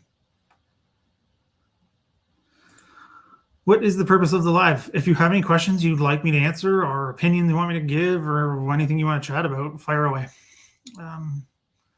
Fire away. I will answer your questions, and it's a chance for us to kind of hang out virtually, which I love doing. I haven't done a live stream, and this is the first one of the year, so happy to do it and just hang out and have people chat and have other people chat and sidebar, get to talk to each other about something we're all interested in.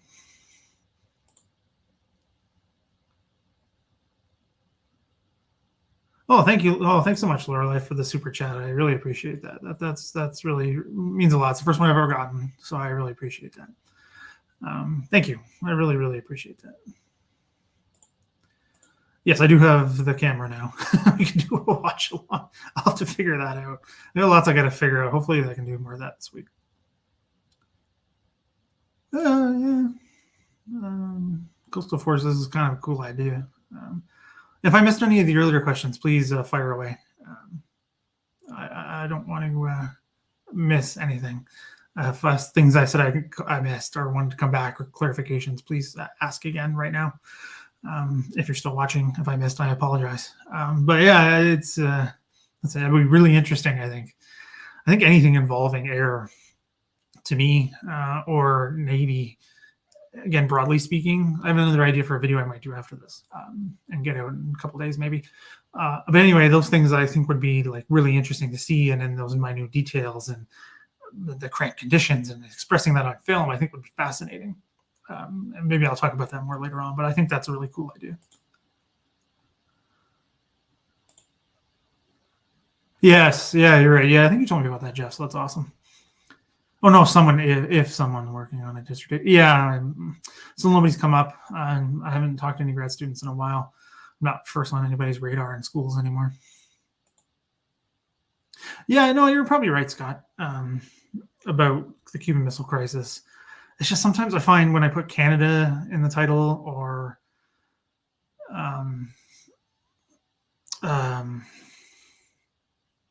to see the channel name, that hurts.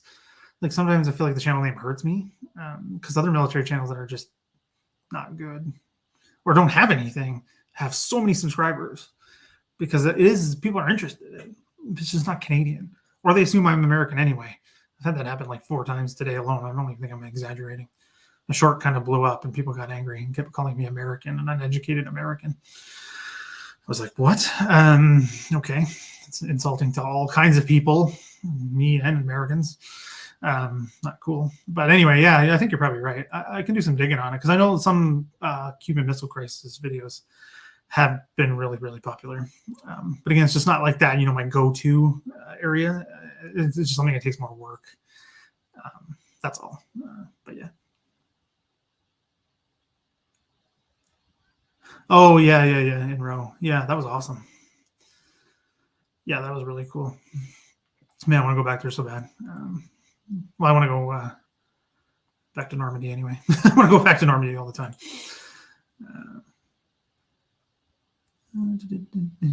Okay, here we go. What were we just talking about?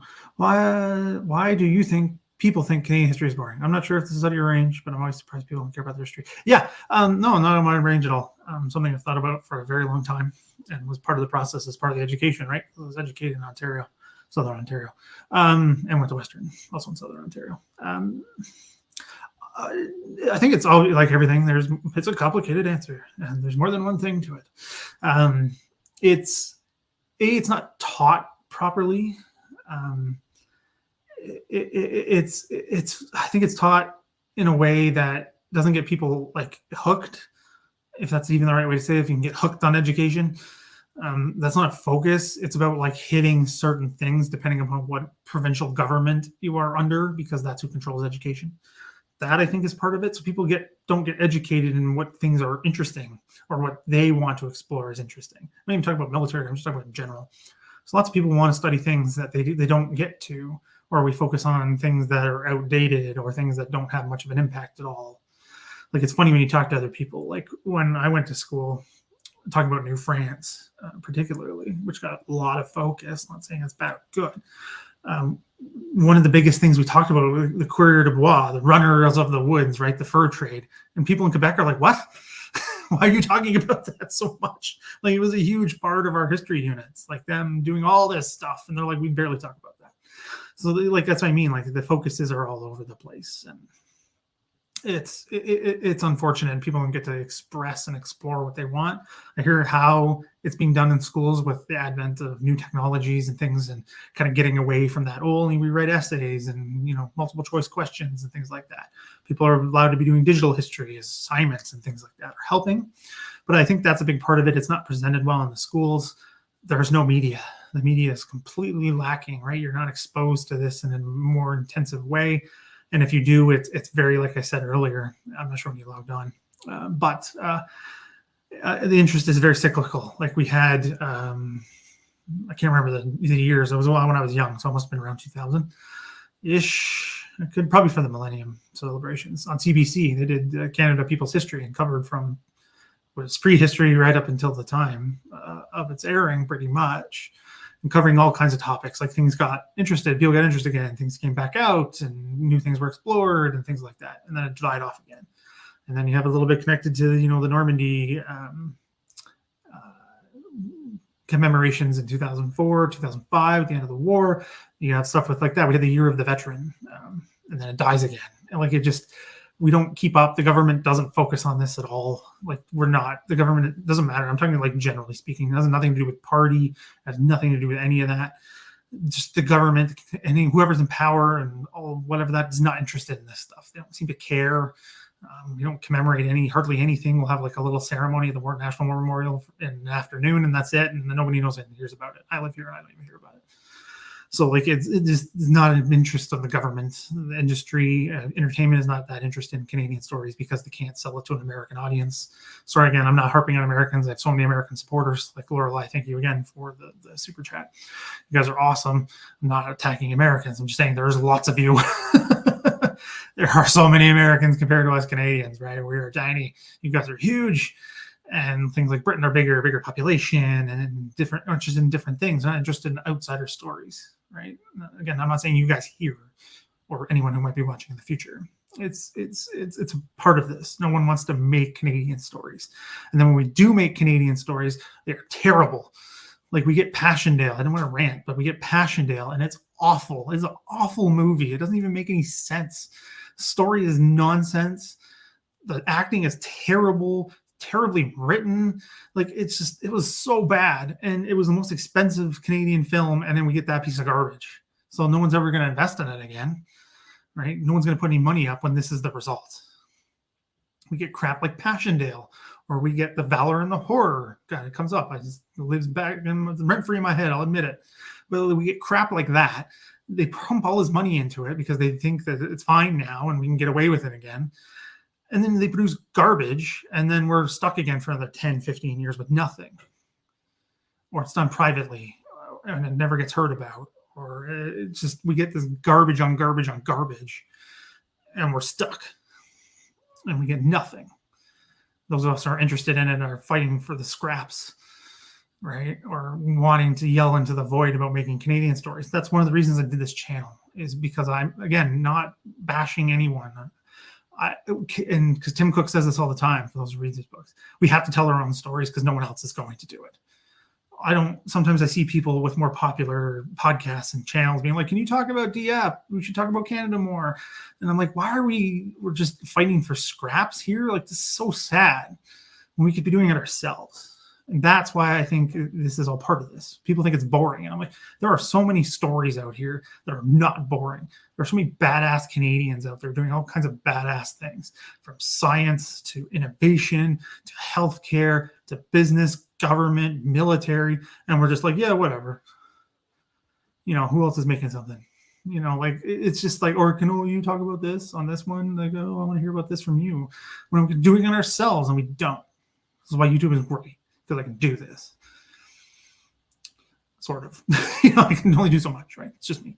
But it's just, that's why I started ending to rant. But it frustrates me, because I was in the same thought as when I was younger. I thought it was boring. I was like, oh, it's just boring. We don't do anything fun. Nothing cool happens. There's no stories. There are so many stories that we're not telling people. Like, we're just sitting there doing nothing. Like, we have the Heritage Minutes, the famed Heritage Minutes. Those are great, but those are limited. They can only do so many, and they focus on all of Canadian history. So they can only cover so much, but there are so many stories out there that don't get told for all kinds of reasons. Education, I think, is the number one place where the problem starts, because we just focus on the same crap and talking about, the conferences that led to freaking Confederation. Of course, the 12-year-old kids don't care. Of course they don't give a crap about, delegates from Nova Scotia fighting with the delegates from Ontario about what Confederation is going to look like. Of course nobody gives a crap. You got to hook people, and we don't hook people. We just don't care, and then it just goes away. And it drives me nuts. Sorry, I'm sure you weren't looking for a rant, but yeah. Sorry about that, everybody. Unless you enjoyed that.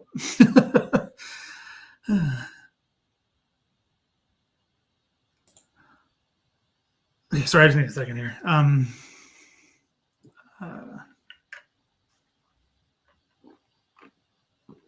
About the executions.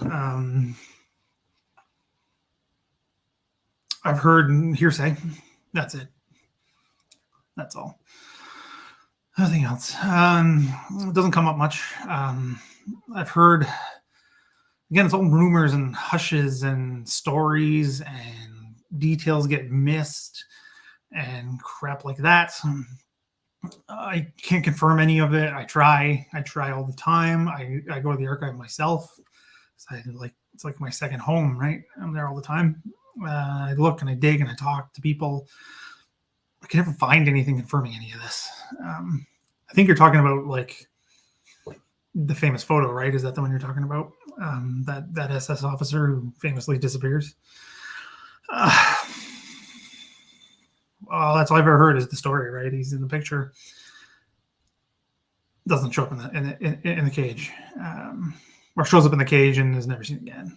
Again, that's what I mean. Like, the details are so sketchy, because the mother thinks she recognized him in the photo and saying he never made it home, but there's no proof that it was him. That's a whole thing. I mean, I don't know for sure. Again, gets me in these stupid internet fights about POWs in Normandy and who's killing who, and this is where the wereaboos come and drive me crazy, and they're always doing the whataboutisms, and they killed 3 POWs, so therefore what the Germans did weren't so bad. Like, that's where it gets. Like, this is where I end up, and I'm just like, come on, people. Like, you can't say they killed a few POWs and then you can equate it to what the Germans were doing and everyone's awful. Like, it's just, that doesn't work that way. So, I mean, again, it's all hearsay. I can't prove anything. All these people are past, so we're not going to get the details from them directly. So, and even again, if they were still alive, this is decades ago. And as many of us know, memory is such a fickle thing, and things get misremembered, or people lie, or people let current stories influence how they remember things. It's a giant mess. So to get the actual details, as far as I know, that's where it is, and that's just another example. So sorry, I'm sorry if that doesn't really answer your question, but if that's what you're discussing, or I'm sorry if that's what you're asking, that's the best I can do. It's the stories, they don't show up at the cages, and that's it. What happens? Who knows? Thank you so much for another super chat. I really appreciate that. It's so helpful. Thank you so much. I can't stress that, how important these are. Thank you so much. Should Spanish Civil War veterans get an official memorial, like official by the government?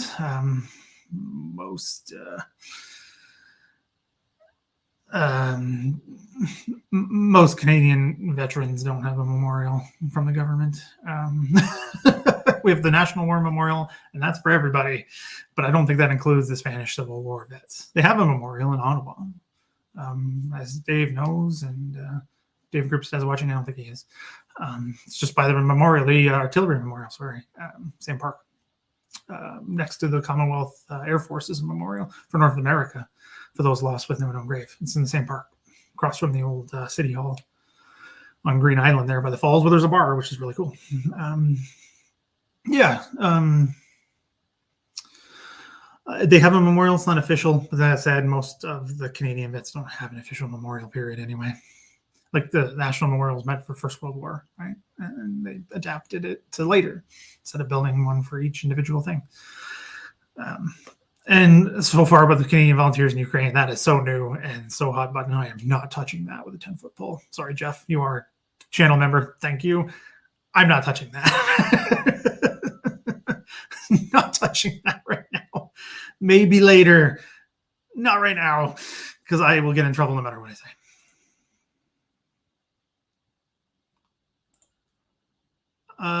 No. Sorry. Did you know if the Fort Garry horse ever had a battle with casualties on the scale of that of the Fusiliers, Sherbrooke Fusiliers, First Hussars had in early June? No, not in that same way. Right? Like Les Mishandled Patrie, I assume that's what you're talking about. No, as far as I know, no. It's just things like attrition, right? Because they parcel off, right? That was the role of the Armored Brigade in Normandy that came ashore with them, is to go, the different squadrons get attached to different units. So it's not quite on that scale as far as I know. Like nothing like there's a name like Les Mishandled Patrie that you could say for the First Hussars, right? The armored unit I probably know the best.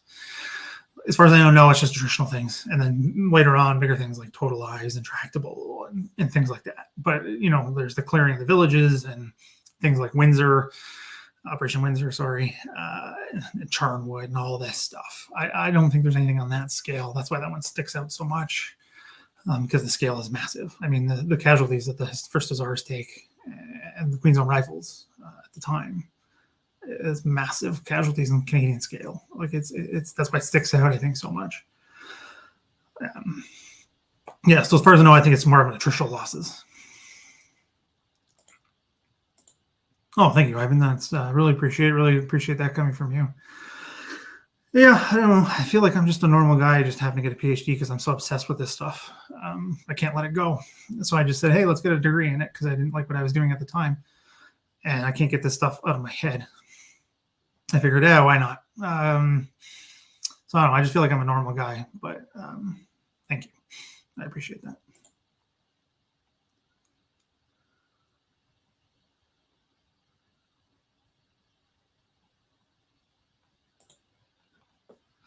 Insufficient level of skill on part of Canadian military is not to suck the life out of a historical event, tend to go out of their way to remove the organic drama and make it boring. Yeah, that is part of this.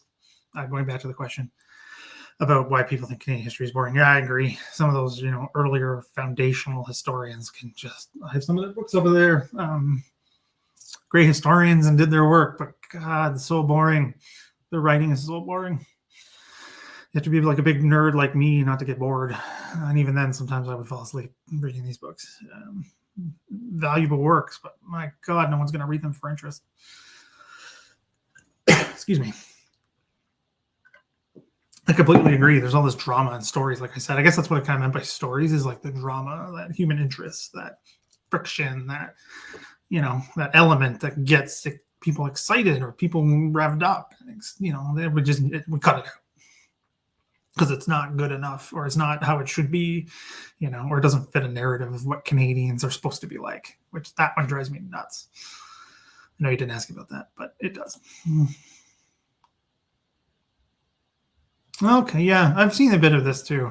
Sorry, I'm getting a little parched here.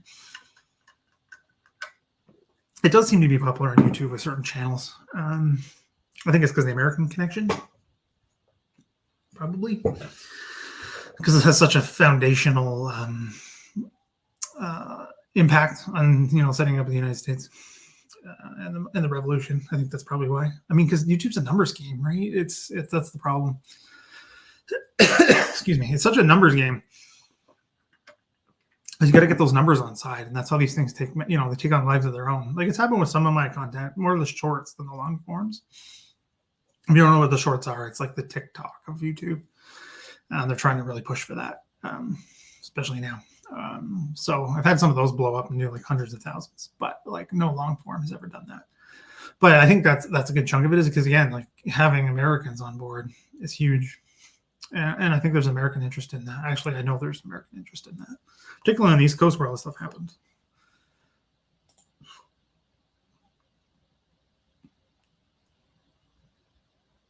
Yeah. Yeah. Yeah. Passchendaele cost $20 million. Whew.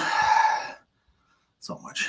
Like that's why, right? And it bombed critically, historically, at the box office. It bombed. Like most people never even heard of it. Canadian filmmakers are largely apologists. I'm not touching that one, but I think I agree. Fighting for the scraps. Yeah. Sorry, I guess we're coming around the comments from my rant. Sorry, I'm trying to catch up, but you guys are on fire today. Oh, thank you, Lorelai. Yeah, I know. I have to be more patient. I know. Yeah, I know. I have to be more patient with this. It's just sometimes it's more difficult than others to kind of keep pushing. Especially because, like, again, recently been so much negativity. That's all I see. People like just criticizing me or just outright insulting me, and it just weighs on you a little bit sometimes, and it sucks. I just get insulted outright sometimes. Excuse me, and it sucks. But you're right, and you are also right, O'Keefe. Yeah, you're right. Like, I mean, like lower all those guys. It's all for PhDs, and it's all that way. It's all academic, and it needs to be a certain way, and we haven't changed in a lot of ways, unfortunately. Yeah, and the academy is definitely part of the problem. I know it is because I dealt with it myself. And we tend to criticize our own before we venerate them. Yeah, that is 100% accurate. Some of them deserve criticism and harsh criticism, like any historical actor or group or whatever. But that is, I don't know. I did that live stream. I can link that one down below as well, about how, like, generally with a lot of Canadian military histories is a fascination with defeat and what the bad, right? Like what's the bad? We focus on the bad, right? Like I think Jonathan Vance put it best ways, Second World War, one of the most, morally unambiguous conflicts in human history, with crushing Nazism, Imperial Japan, fascist Italy. And yeah, we focus on things like Hiroshima and a couple Allied war crimes hands in there. I mean, that's because certain people wanted it that way, and that's what they were pushing, and we let them do it. But yeah, that's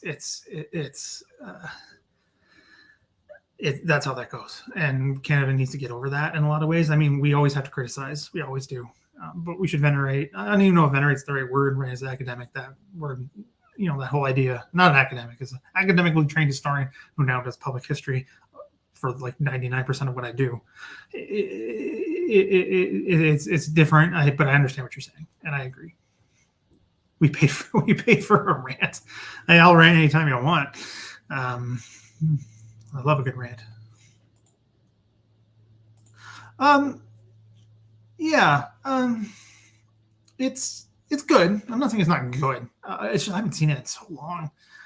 And I watched the Heritage Minutes and did some digging on that for something else, for work related things.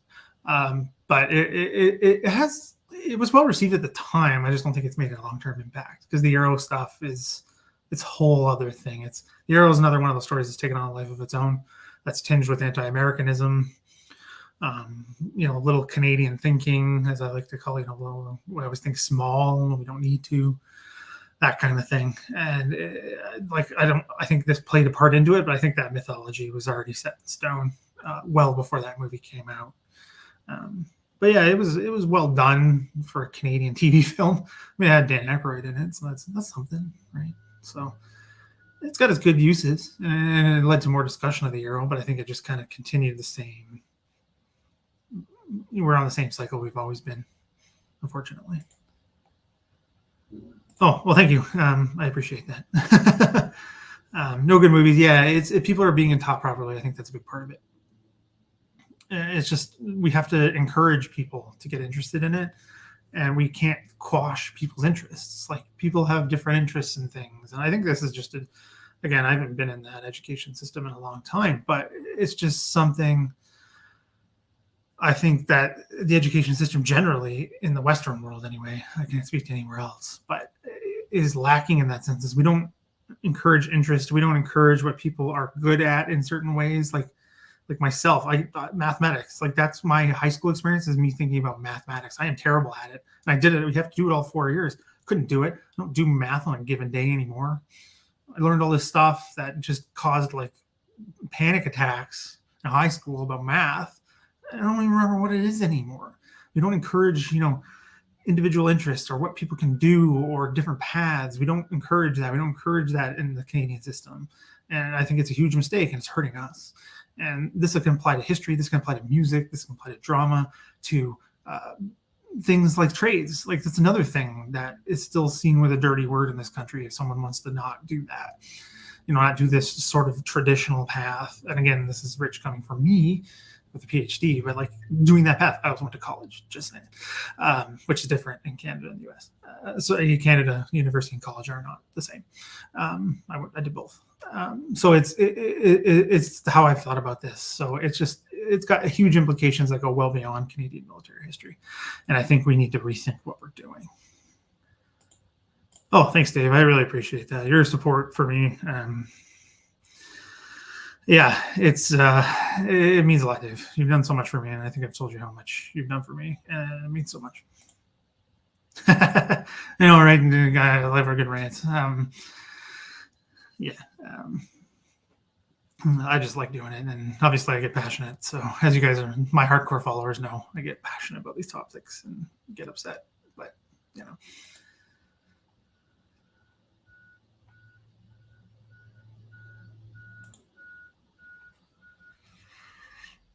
Sorry, this is going back to Saint Lambert. Yeah, I mean, it's well, and Dave right here. Yeah, I don't. That's what I mean. Like, I don't know because I just don't know. It's not like, oh, I'm just going to ignore that evidence. I'm not like in other cases where there's other instances of confirmed POWs being shot on both sides. Like this, I don't know. Right? It's never going to be. Yeah, it's Canadian Spears, 100%. Like the Band of Brothers reference.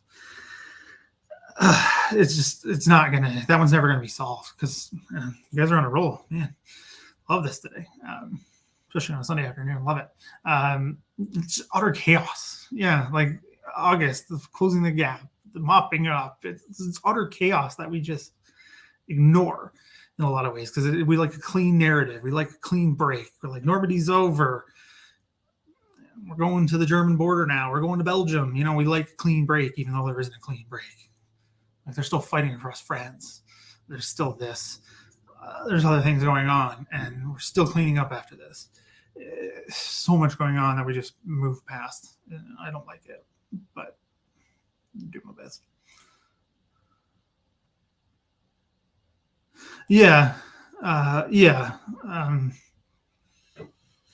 you're right. Lucky if you're right.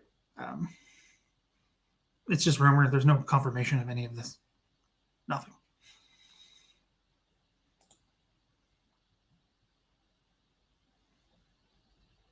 Yeah. Yeah, you guys are awesome. Thank you so much.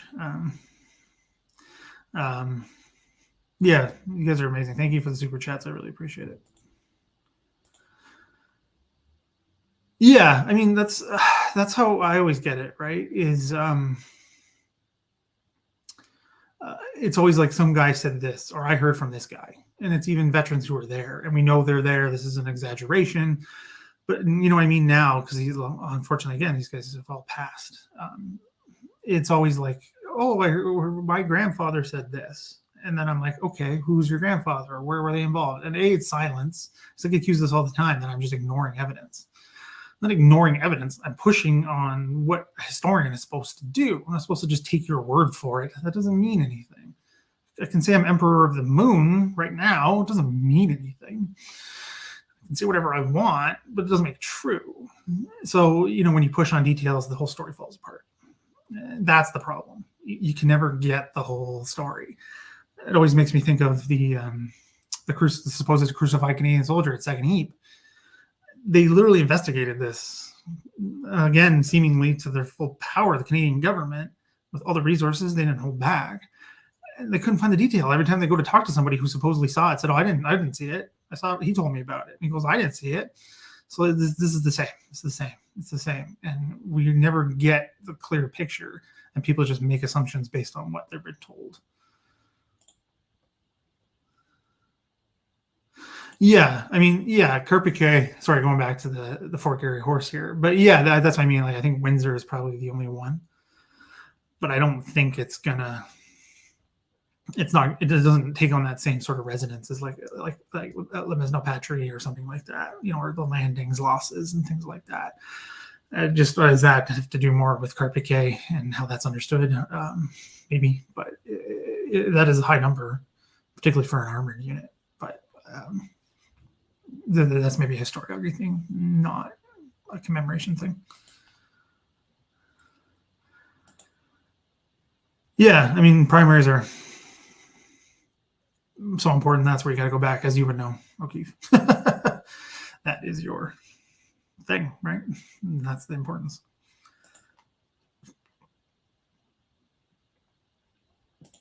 Yeah, I agree, Jeff. I mean, we've discussed this before. Yeah, it can be done. I think it can be done. People just don't want to try.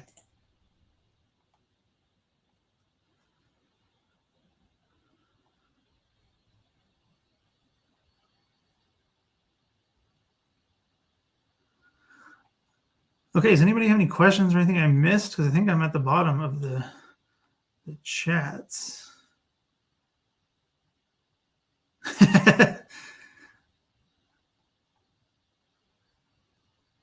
Yeah, I am Emperor of the Moon. See, you can say whatever I want. Oh, okay, thanks for joining us.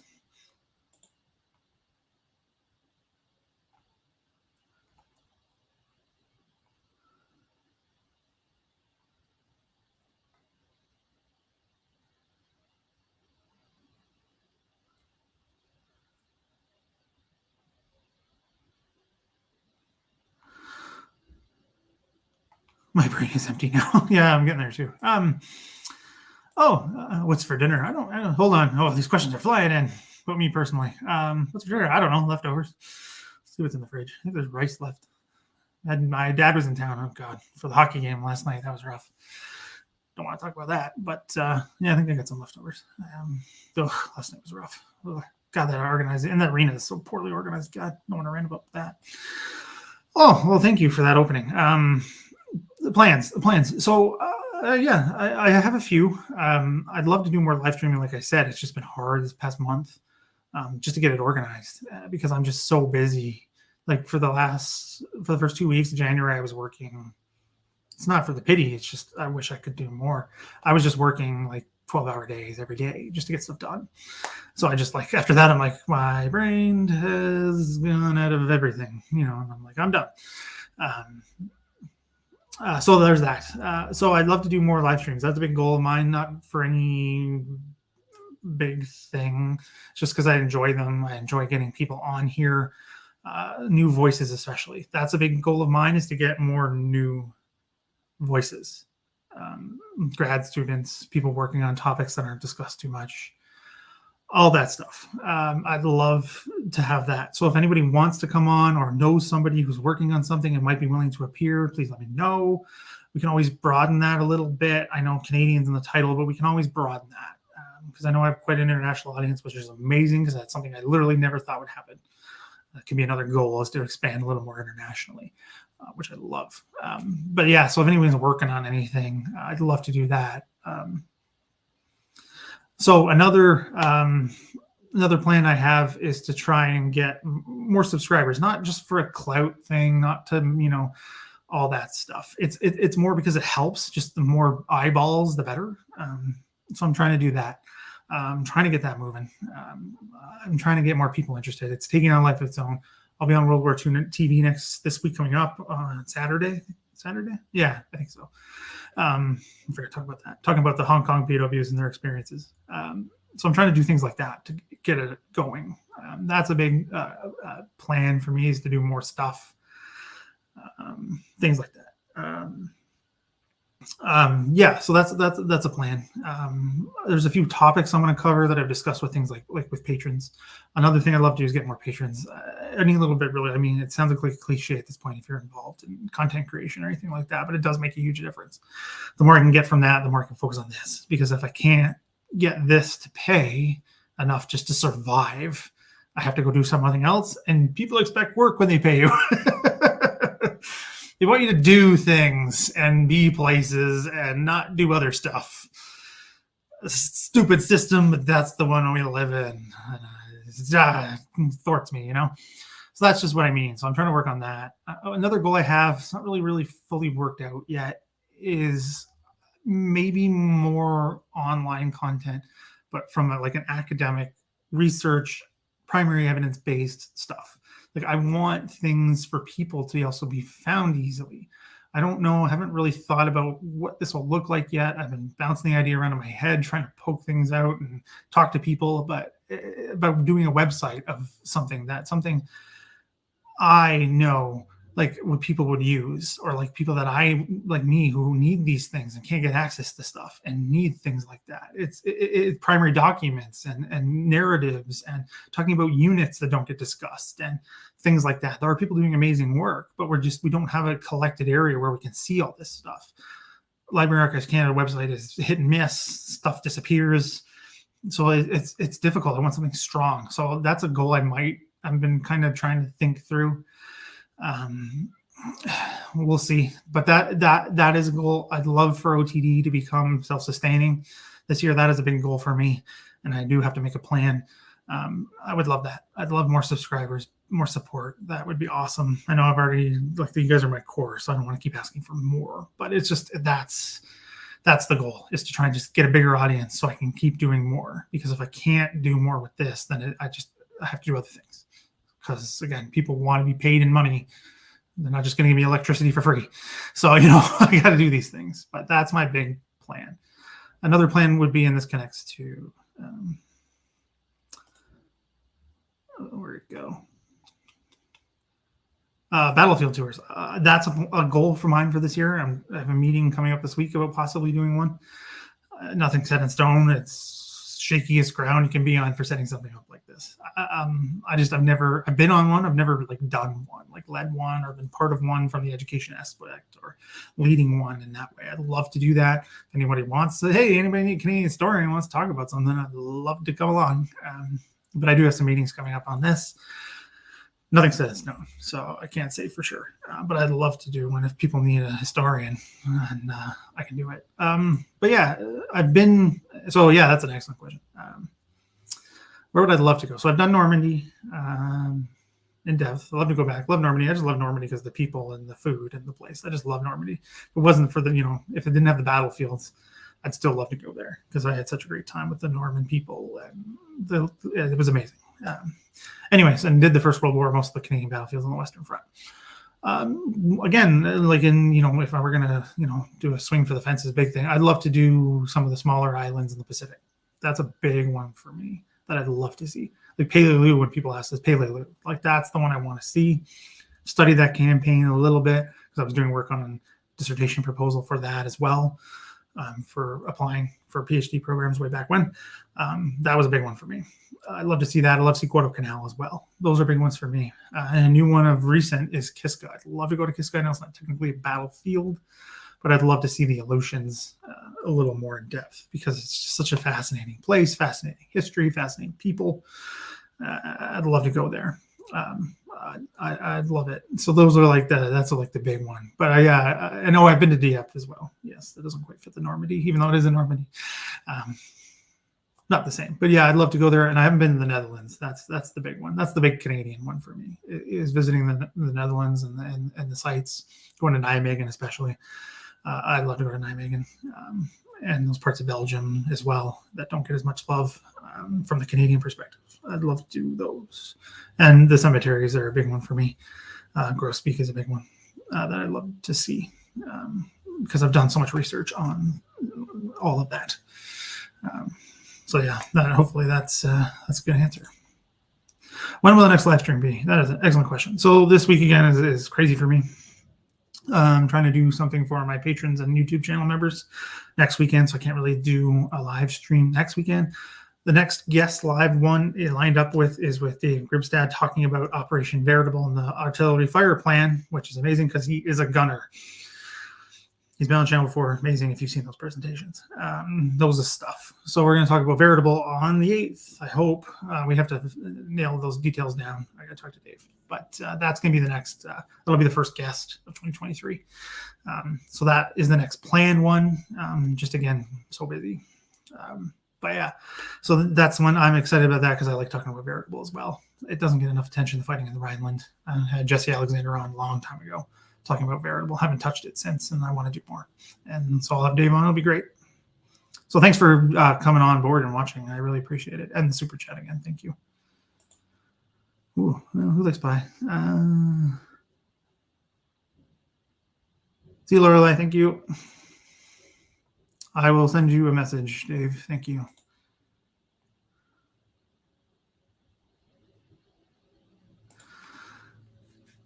Oh, there's Dave right there.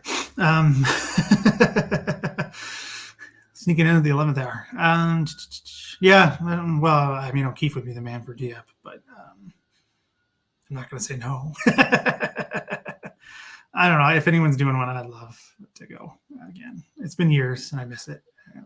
I want to educate on it, as you all know. But yeah. Yeah, Dave, I think you just logged on based on your comments. Yeah, I mean, it's World War II focused for a couple of reasons. I know this is when you asked, but you're getting an answer. I'll get your actual question in a second. So why it's so World War II based is A, it's popular, but also the abundance of resources and sources and things I can get my hands on. A lot of stuff comes from the U.S. National Archive, because our archive digital content is almost non-existent. But the Americans have a lot, and it's a lot to do with World War II that the Canadians show up in. And I can use other things, and I can connect them to Canada and the Canadian story and all that stuff. So that's why. And it's also my academic base, right? It's always my academic base. That said, World War I wish I did more. I had more on the channel. I had to take it down, and I haven't had a chance to fix it. They didn't like that I didn't do it. They thought I wasn't adding enough to make it enough for monetization. Again, it's not something I like to discuss all the time, but it's just a reality of YouTube and trying to make a little bit of cash to keep everything running. It's just that they didn't think I was adding enough value to make it monetized, and they wouldn't monetize me until I took those videos down. So I had to. So I've been trying to get more going on that. But that's always when I see Canada's Second and First World War is interlinked and have to be both discussed at the same time. One I'd like to focus on a little bit more is South Africa. The South African War is something I'm really becoming more interested in because of all the things that go with it, all the horrible things that go with it, and not in a morbid sense, but like trying to understand what that did for the Canadian military and how that was viewed at the time, because we have all these hearsay and assumptions and guesses and all this stuff. I'd love to get into that a little bit more. I'd love to cover South Africa a little bit more. And because of the recent work I've been doing, another conflict I'd love to do a little bit more with, and again, I had another thing I had to take it down. Again, they didn't like it, is Korea. that came up earlier. I think Sherry asked about that. So Korea came up. I'd love to do more on Korea because there's film as well, but also I think it's a really interesting conflict for all kinds of reasons. Because the Korean Peninsula comes up in the news all the time because North Korea gets rumbly. That's what they do. But like what that has to do with the Canadian military in the post-World War II period and what that means and what we make assumptions about and things to do with nuclear war. And, when a war gets hot with the nukes, that's what Korea was and what impact that has. I mean, if I was like an American historian, right? Like Korea has such a major impact on the United States that's just nearly forgotten. Like that was not a popular war. Like it was Vietnam in a lot of ways before Vietnam. It wasn't the same outcome, militarily, but how it was viewed at home, right? Like I want to get into that in Canada. What was it like in Canada? It's all hearsay and all that, right? Especially because the people who lived through that one had just lived through World War II. And that's the one everyone asked about when most of these people were still alive. Nobody was asking about Korea. So I like digging into that and what that means and what those soldiers went through. And because, again, it's a smaller war for Canada. Smaller war for everybody except the Koreans. And, it's just, it's something I'd love to get into. And more in 18th century conflicts, things like that. But I don't know much about them. And there's others doing great work with that and who have studied this academically and who know that way more than I do. So, but that's always something I could do with live streams, right? I can always bring those people on to live stream and share their knowledge and their expertise. But if I'm doing because I try to do both, right? The live streams and the videos and everything. Those are two more. So I guess South Africa, because there's a little bit of footage too, right? Which is fascinating. It's not much, but there's a little bit. And Korea, because I just want to dig more into that. Because it's when the Cold War got hot, I think that's literally the description of at the Canadian War Museum for when they have banners when they parcel up the different sections, and that's I think what they literally have for Korea. It's when the Cold War gets hot kind of thing, because it's true. But so hopefully that answers your question. The World War II focus. I hope that's okay because it's easier to be outright honest. It's just easier because there's more resources. I know it the best. There's more work on it and more digging. It's just that's how these things go, right? So that's it. So I think we're doing August 8th or August 8th. Jeez, that hit me on the brain. The 8th for the start of veritable. Yeah, if that's okay with Dave. I can't remember if we discussed it, Dave. Anyway, we'll chat. Yeah, Sudan, the 1880s. Yeah, but it's minor again, not to. It's a war effort with government approval, but some die, but they die of disease. They don't die from combat, right? I thought so. Sorry, this week has been crazy. Dates flying all through my head. Thanks for confirming, Dave. Now it's in public, so we got to do it. It's a great story. It is a great story, and because again, the South Africa thing and how that's misconstrued in a lot of ways. This is first, right? The voyagers on the Nile, and some of them die, and it's a fascinating story, and it's come up more to light recently, which is fantastic, which is fascinating. What that means for the historiography. That's just the history nerd in me, but I could probably do something with that if I get more time. When I get more time, I will eventually, I hope.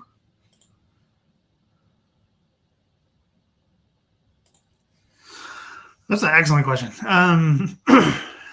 So sorry, let me get some water here. I don't know some of these streamers do with no water. That's crazy to me. Final question. Fill out the folder. Yeah, that happens to all of us. What role can historians play in combating the rising popularity of authoritarianism realistically? That's an excellent question. Again, something to think about, because I do think historians have to have a foot in today. If not, then what's the point? Yeah, it's great to tell stories for story's sake. I agree. That is great. But if we're not trying to have an impact on today, what the hell is the point of all of this? What I think, and again, this is just me. I'm not speaking for anyone. This is just me. Again, not a Holocaust historian. Don't study the genocides.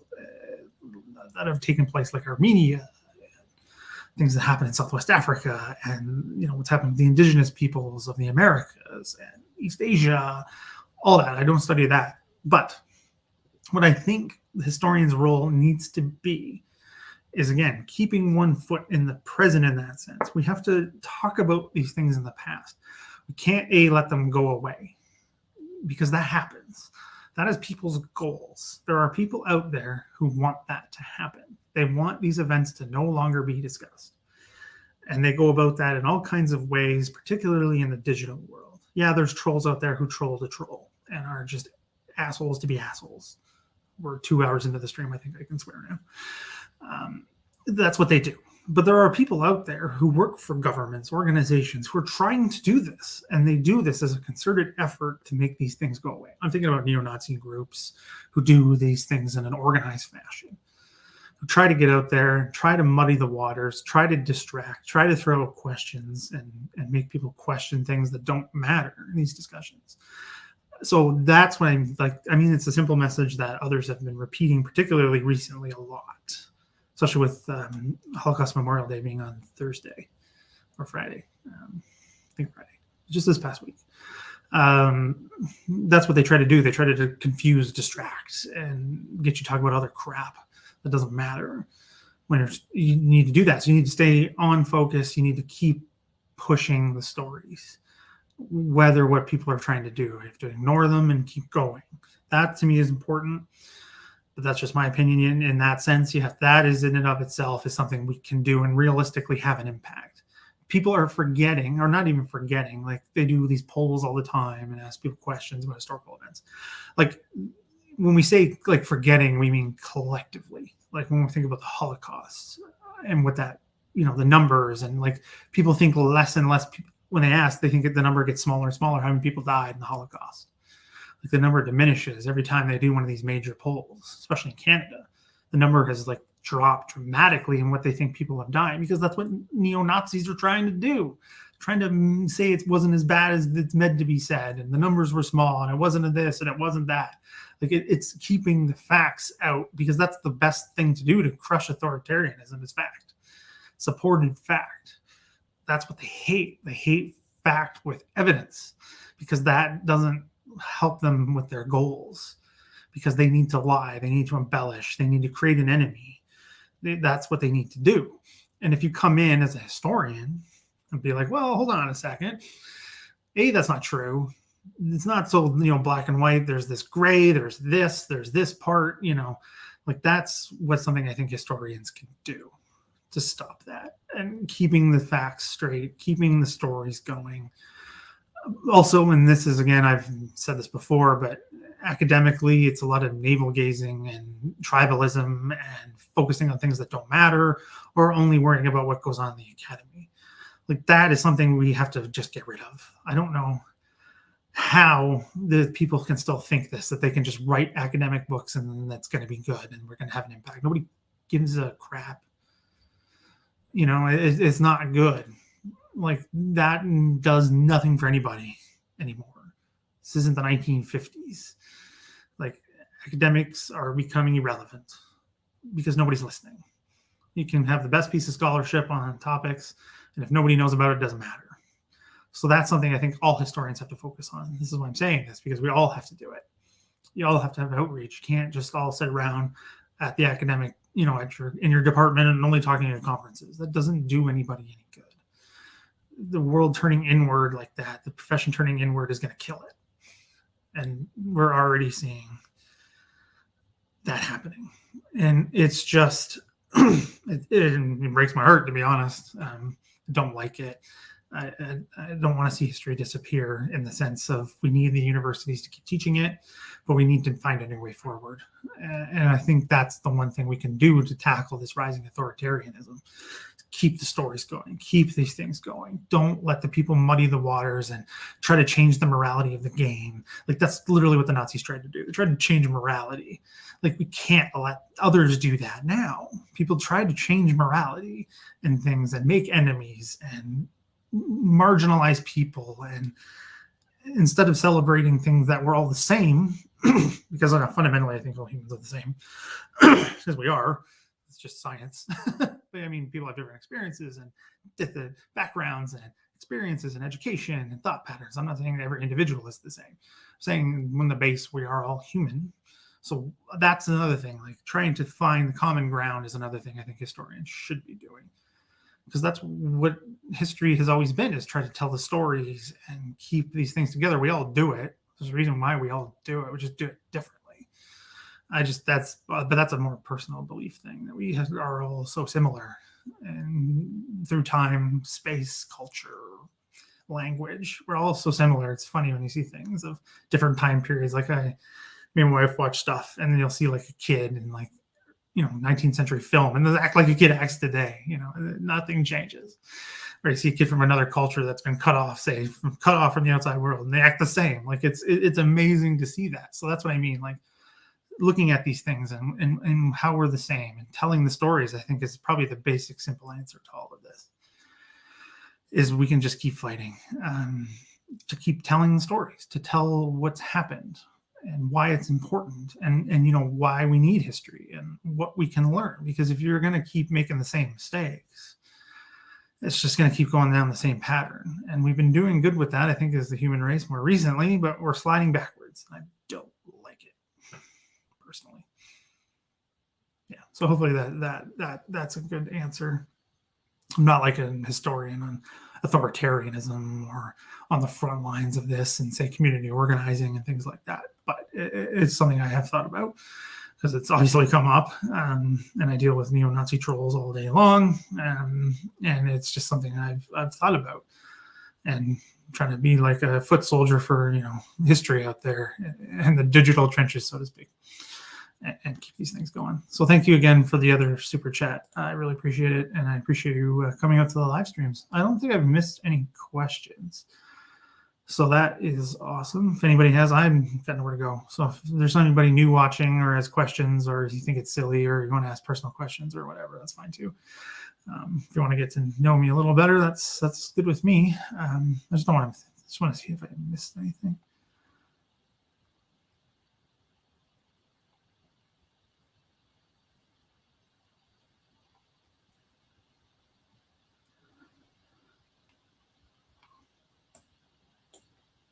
Yeah, I think we're good, just because it's a bit of a delay. I'll give it a minute. But yeah, no, I hope you guys enjoyed this. I enjoyed being live streaming again.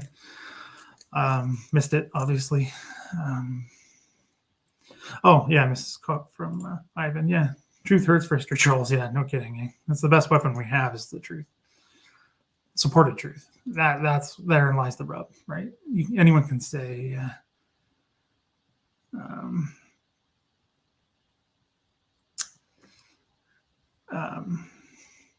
sorry, I'm just getting distracted. More questions coming in. Love it. Sorry, what was I saying? Oh, yeah, supported truth, like documentary evidence, anything, right? I mean, anecdotes aren't enough. That's what YouTube thinks is enough. Like the average commenter thinks that, no, I heard a story, so therefore it's true, or it applies for everyone everywhere. Like, I'm like, what? This is why history is important.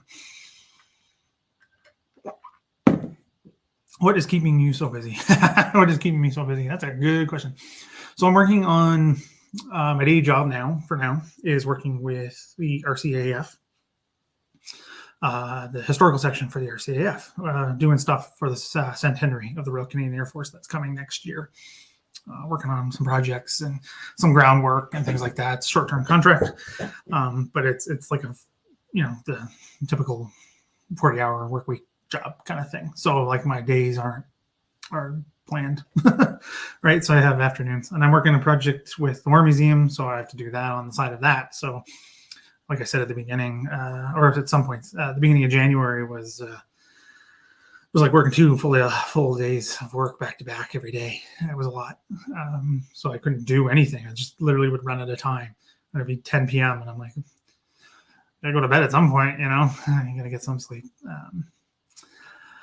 It's keeping me busy, and I do work with other organizations that I enjoy, and I got to keep that up too. So I'm just working a lot and trying to do YouTube. I know my content has been down lately, and I want to get that back up. It just hasn't been enough, in my opinion.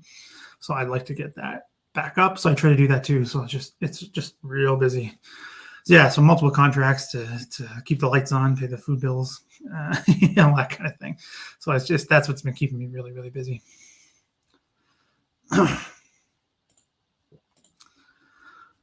So if you're contemplating a trip to Normandy this year, where would you start to plan? That is an excellent question. So if I were to say I got my choice, what I would do is, depending on how you want to go about it, what I would do is start by seeing what are your must-sees. Do you want to follow a unit? Do you just want the highlights? That is what I'd ask yourself first before doing anything. What do you want to see? Are there things that have been on a bucket list for you? Or do you just want to learn a story of a unit or follow a relative's path or something like that? To me, that's something I don't think people think about a lot. I mean, I'm not a Normandy tour guide. I know there are people out there that help people with this. But as someone with my experience, that's what I would do. It's what do you want to see? Because not saying that has to be the rigid way of doing it, but that's what I would start with, because then you don't miss something, because just so much in Normandy. There's so much. And some the stories and going to these places, and it's fairly spread out, and travel in Normandy is not the easiest. Those roads are interesting to get around, particularly the small little villages. It's could be a bit hairy. If you've ever seen videos of that stuff, you've never been. It's interesting. Those hedgerows are no joke. Anyway, yeah. So that's what I would do. I would sit down.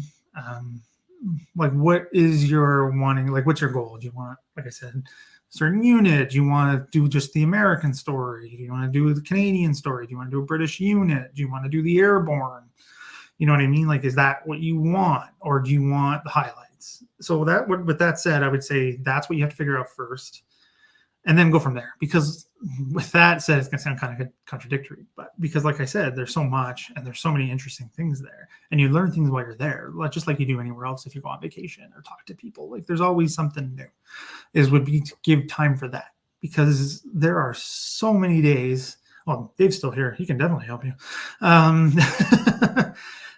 But anyway, just my thought. Yeah, I would keep some time for new things and things you didn't expect, because having that planned, having everything planned down to the minute, you're going to miss, and you're going to learn about something and you won't have time.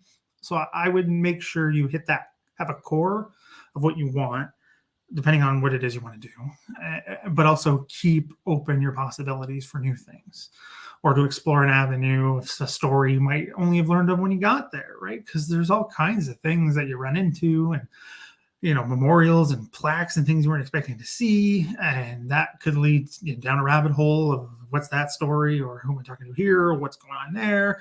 Or if you learn about a restaurant in a town and you go there, and then you learn about a story, right? Because that's how some people end up in OT, right? They don't know, and they're just in this tiny little town, and all of a sudden you can see these plaques, right? This is an example I've heard from people. And you're like, whoa. And then you learn about that, and you're like, oh, right? It's the things like that. There's stuff like that in the American sector, off the American beaches, inland from Gold and Sword. That's what I would just keep in mind. But that's definitely what I would start with, is I would make a list of your musts. And if you didn't get to see it, that would upset you. That's what I would do. Again, not a tour guide. I haven't set any up, but that's just how I would think about it, just from what I've been hearing and my own experience from going there. I mean, Dave was the tour leader. The itinerary was all set, which was excellent, because I'd never been and didn't know as much as I do now and all that stuff. And Dave knows his stuff, from how to get places to the language to knowing people there to knowing the stories, things like that. It's great. So yeah, that's what I would do. That's my overall advice is make a core of what you want, and then but also leave a little bit of flexibility.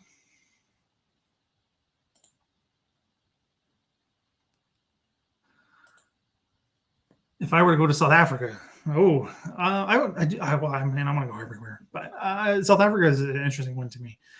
Excuse me, from the Canadian perspective of the war. But there's other sites in South Africa I'd like to see as well. I mean, as a kid, you know, I think the first war movie my dad ever showed me was Zulu. So, you know, Islamwalda, Rook's Drift, I'd love to go see those areas as well. The Canadian battlefields, obviously, visit the cemeteries in the small capacity that they are there. But just seeing the Veld itself is something I've always wanted to see. And just going to South Africa. Thanks for coming out, Scott. Yeah, it's someplace it's a country I want to see, right? Especially because it was in the news a lot when I was a kid, right? Because I was young, but I understand, like, it's one of those first major, like, political news stories for me was apartheid falling, you know, the apartheid regime falling apart, coming down, and Nelson Mandela was everywhere. So it's just a country I've always kind of been fascinated with. And I grew up in London, and there's a prominent South American war memorial, right? So it's always been at the back of my mind, in the middle of the main park of the city. Sorry. So yeah, it's something I love to see. The cities. I want to go to the coast too because it just looks so cool, and the wildlife and all of it. I mean, I know that's probably not what you're asking, but I would love to see all the major battlefields, and kind of see the land, because the landscape is so kind of different, other than some parts, maybe the prairie here, but not what you know, I'm used to. Yeah, like they're so far apart.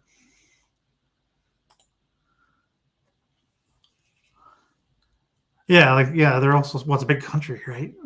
Yeah, makes sense for us Canadians. We're all spread out everywhere. Oh, hey, hopefully your event went well. Sorry we were scheduled at the same time. I didn't know, especially for Femi Canadian tour. Sorry, I didn't know you guys were scheduled for then. This is the only time I could do mine, so I apologize for that. Yeah, it does. I've heard great things. The sight lines, the terrain, the story. Studied that one, part of my PhD, actually, not for the dissertation, but I had to do a field. Sorry, neck's getting stiff. Did a field on British Empire, and that was a good chunk of it, was trying to understand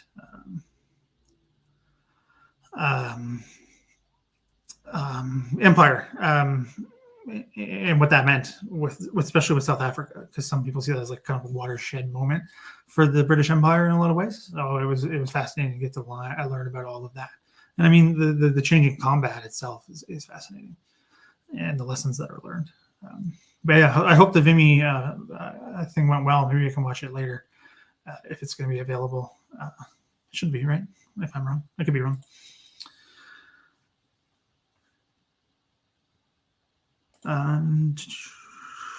Hello, Nick. Who wrote? Okay, what is your opinion of who wrote Canada out of World War II? Oh, thanks, Dan. Sorry, Nick. Come back in a second here. Yes, it is available. Yeah, because I know Jesse, and I already mentioned him. I'm talking about Veritable. So that's great for you guys, and hopefully you guys can check that out when we're done here. It should be done shortly. So yeah, I'm sure Jesse did a fantastic job. Jesse knows his stuff. So sorry, back to Nick there. So what is your opinion of who wrote Canada or World War II? U.S. or Britain?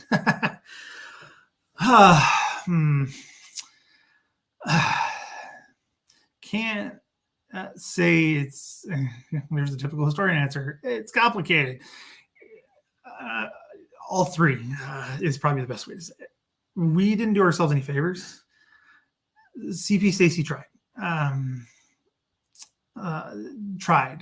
to get more. He tried to get the records. He tried to do all of that. He fought for Canada. I'm not saying he didn't, but that's where it starts, right? These official histories are so important in that sense of, you know, they tell the story, but they set the story. They set the tone. They get the records, right? The CP Stacey story is all about getting records. Like, he talks about that. It's his biggest challenge. The biggest challenge is Hong Kong because there was no records. Not really. Still isn't really, because it's just a lot of it was destroyed, literally, because they burned everything because they were being captured. And everything was written after, and by then it was infected with things that happen afterwards, with defeats especially. So like he talks about Dieppe and how he's got to collect everything right away. Like he talks like about that in his autobiography. And how, but also why I say it's all three is because Britain and the US kept Canada out of some of the documents. Like Stacey talks about literally how they went I can't remember the details exactly. He talks about his autobiography. They are literally doing like tours of places of all the official historians. They literally leave Stacey out. They go without him. They didn't tell him where they were going. I can't remember where it was. One of the archives somewhere. I think it was in the U.S. And they literally didn't take them with him. You know, they left him. He was doing something else. They didn't tell him, and they just went. Like, he didn't get access to all the records and everything like that. So that hurts how we can understand how Canada fits in. And if you can't do it yourself, how can you expect other countries to do that? Like, you can't fit in Canada's piece if you don't understand how Canada's piece fits in if you are the official historian, right? How's that work? It doesn't work at all. So it's very difficult. So he tried his best in a lot of ways. I mean, some of his analysis, I think, was, to be completely honest, kind of bonkers. The things he said about Normandy, I'm just like, what? Is that a function of letting other people affect his thinking, records again? I don't know. But it's not even necessarily being written out. Canada doesn't yell loud enough. And I've literally seen it where people say, that's not Canadian. And I go, what does that even mean? We don't push our own voice enough. We don't push our stories enough. And other people aren't going to tell. I already said this once on the stream. You know, Tim Cook said it. If we don't tell our own stories, nobody does. And this is a perfect example. Because Britain's going to tell its story. The US is going to tell its story. Britain's going to tell Canada's story in so much as it fits in part of Britain's story. They did that before with the First World War. They did it with the Second as well in a lot of ways. But if we can't understand our own story or tell our own story or even have a foundation of that, what can you do, right? If you got nothing, you got nothing. So it was a multifaceted, again, sorry, I know these things aren't clear, but that's the nature of the beast. You got to do your own work and you got to push for yourself. And again, Stacey tried. I will give him, he tried his best, but when the government was not behind him, they like literally almost just shut the historical section down before he was even done. And he threatened to do a whole bunch of things to basically force their hand. It's hard, right? When your own government's not behind you and getting the story told, which again, like I said earlier, this is a Canadian government thing. It's nothing to do with party. It has nothing to do with partisanship, politics. It's like a Canadian government thing. We just don't want to do it because it costs too much money. I don't know. I think it's the money thing because we balk at any time we spend any money in this country. It's bananas. It's just, I think that's part of it. If you're not, your own cheerleader, no one's going to do it for you. And I know some people are doing some work on this, especially, Mark Milner's talked to me about this. He's trying to do it in the Normandy context of like literally understanding who told Normandy first. Like he was looking at things like the communications technology and like who was literally telling the story first, who was getting those news wires back first, who could get them out first, who can get them out on the radio first. Like that obviously plays a part in how the story is perceived. But these things also take time. They don't start in an afternoon. Right, they take some time to build up, and the official history is a part of that. So I think it's not necessarily like some sort of, they don't tell Canada, they kept Canada out. In some cases they did, and things like Ultra, Canada's kept out. Stacey wasn't told at the time, and obviously couldn't write about it anyway. But he was kept out of things. So that is in part and parcel of that, right? They did literally wrote Canada out by not inviting them in, but Canada didn't do himself. We didn't do ourselves any favors, and we still don't. We still don't do ourselves any favors.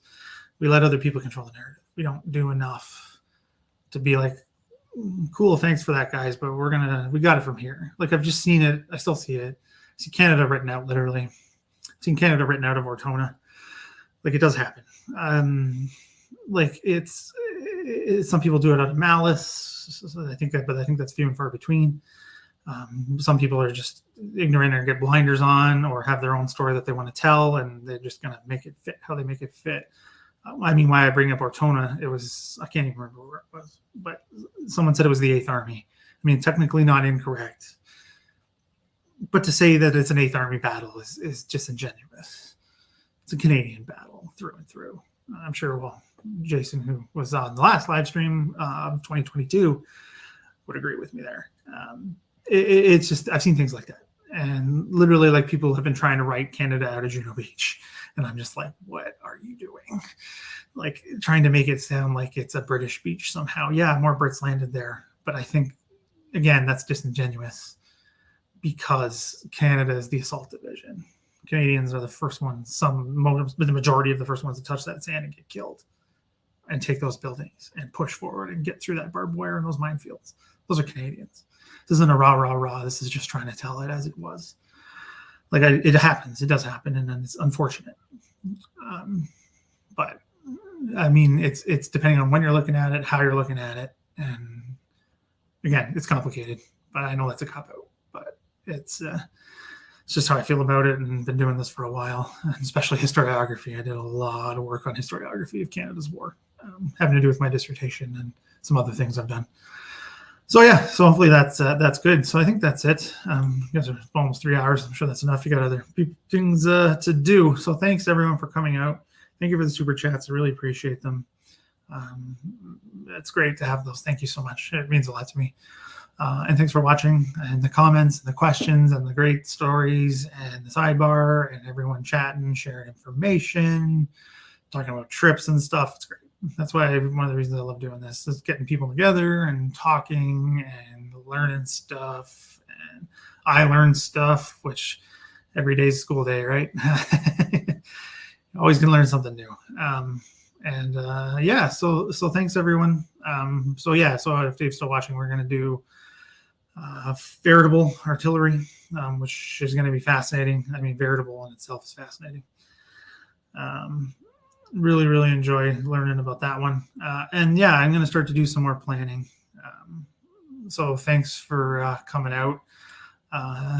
Yeah, I'm hitting too much here. Yeah, so we'll do more. Once hopefully I can get some time, like just scratch out some time to do some planning this week coming up. As always, though, but my patrons and the two YouTube channel members will know first. Also, because they're sometimes stuff changes, so I don't want to throw it out to the world and then have to backtrack. Yeah. So, but if you do want to see that stuff early, particularly videos, thanks for coming out, Dan, and things like that. So, to become a YouTube channel member and a patron, you get that stuff early. Everything's linked down below. All those live streams I mentioned earlier are down below. I'll link some more stuff now that we are finished and get some of these ideas down. But the movie one should be fascinating. I'll see what I can do with that. Maybe I can do some like reaction first and some review, and we'll see how that goes. Especially getting access. But anyway, so thanks everyone for coming out. I appreciate it. The super chats, the likes, everything. It means the world to me to have people from all over supporting what I'm trying to do and trying to get Canadian military history to be better known and to be better understood. So thanks everyone. I will see you probably. The next one won't be until the 8th, so or whatever me and Dave have to figure out what we got to do. But that'll probably be the next one. So we'll see everyone there, and enjoy the rest of your Sunday, everybody. Bye now.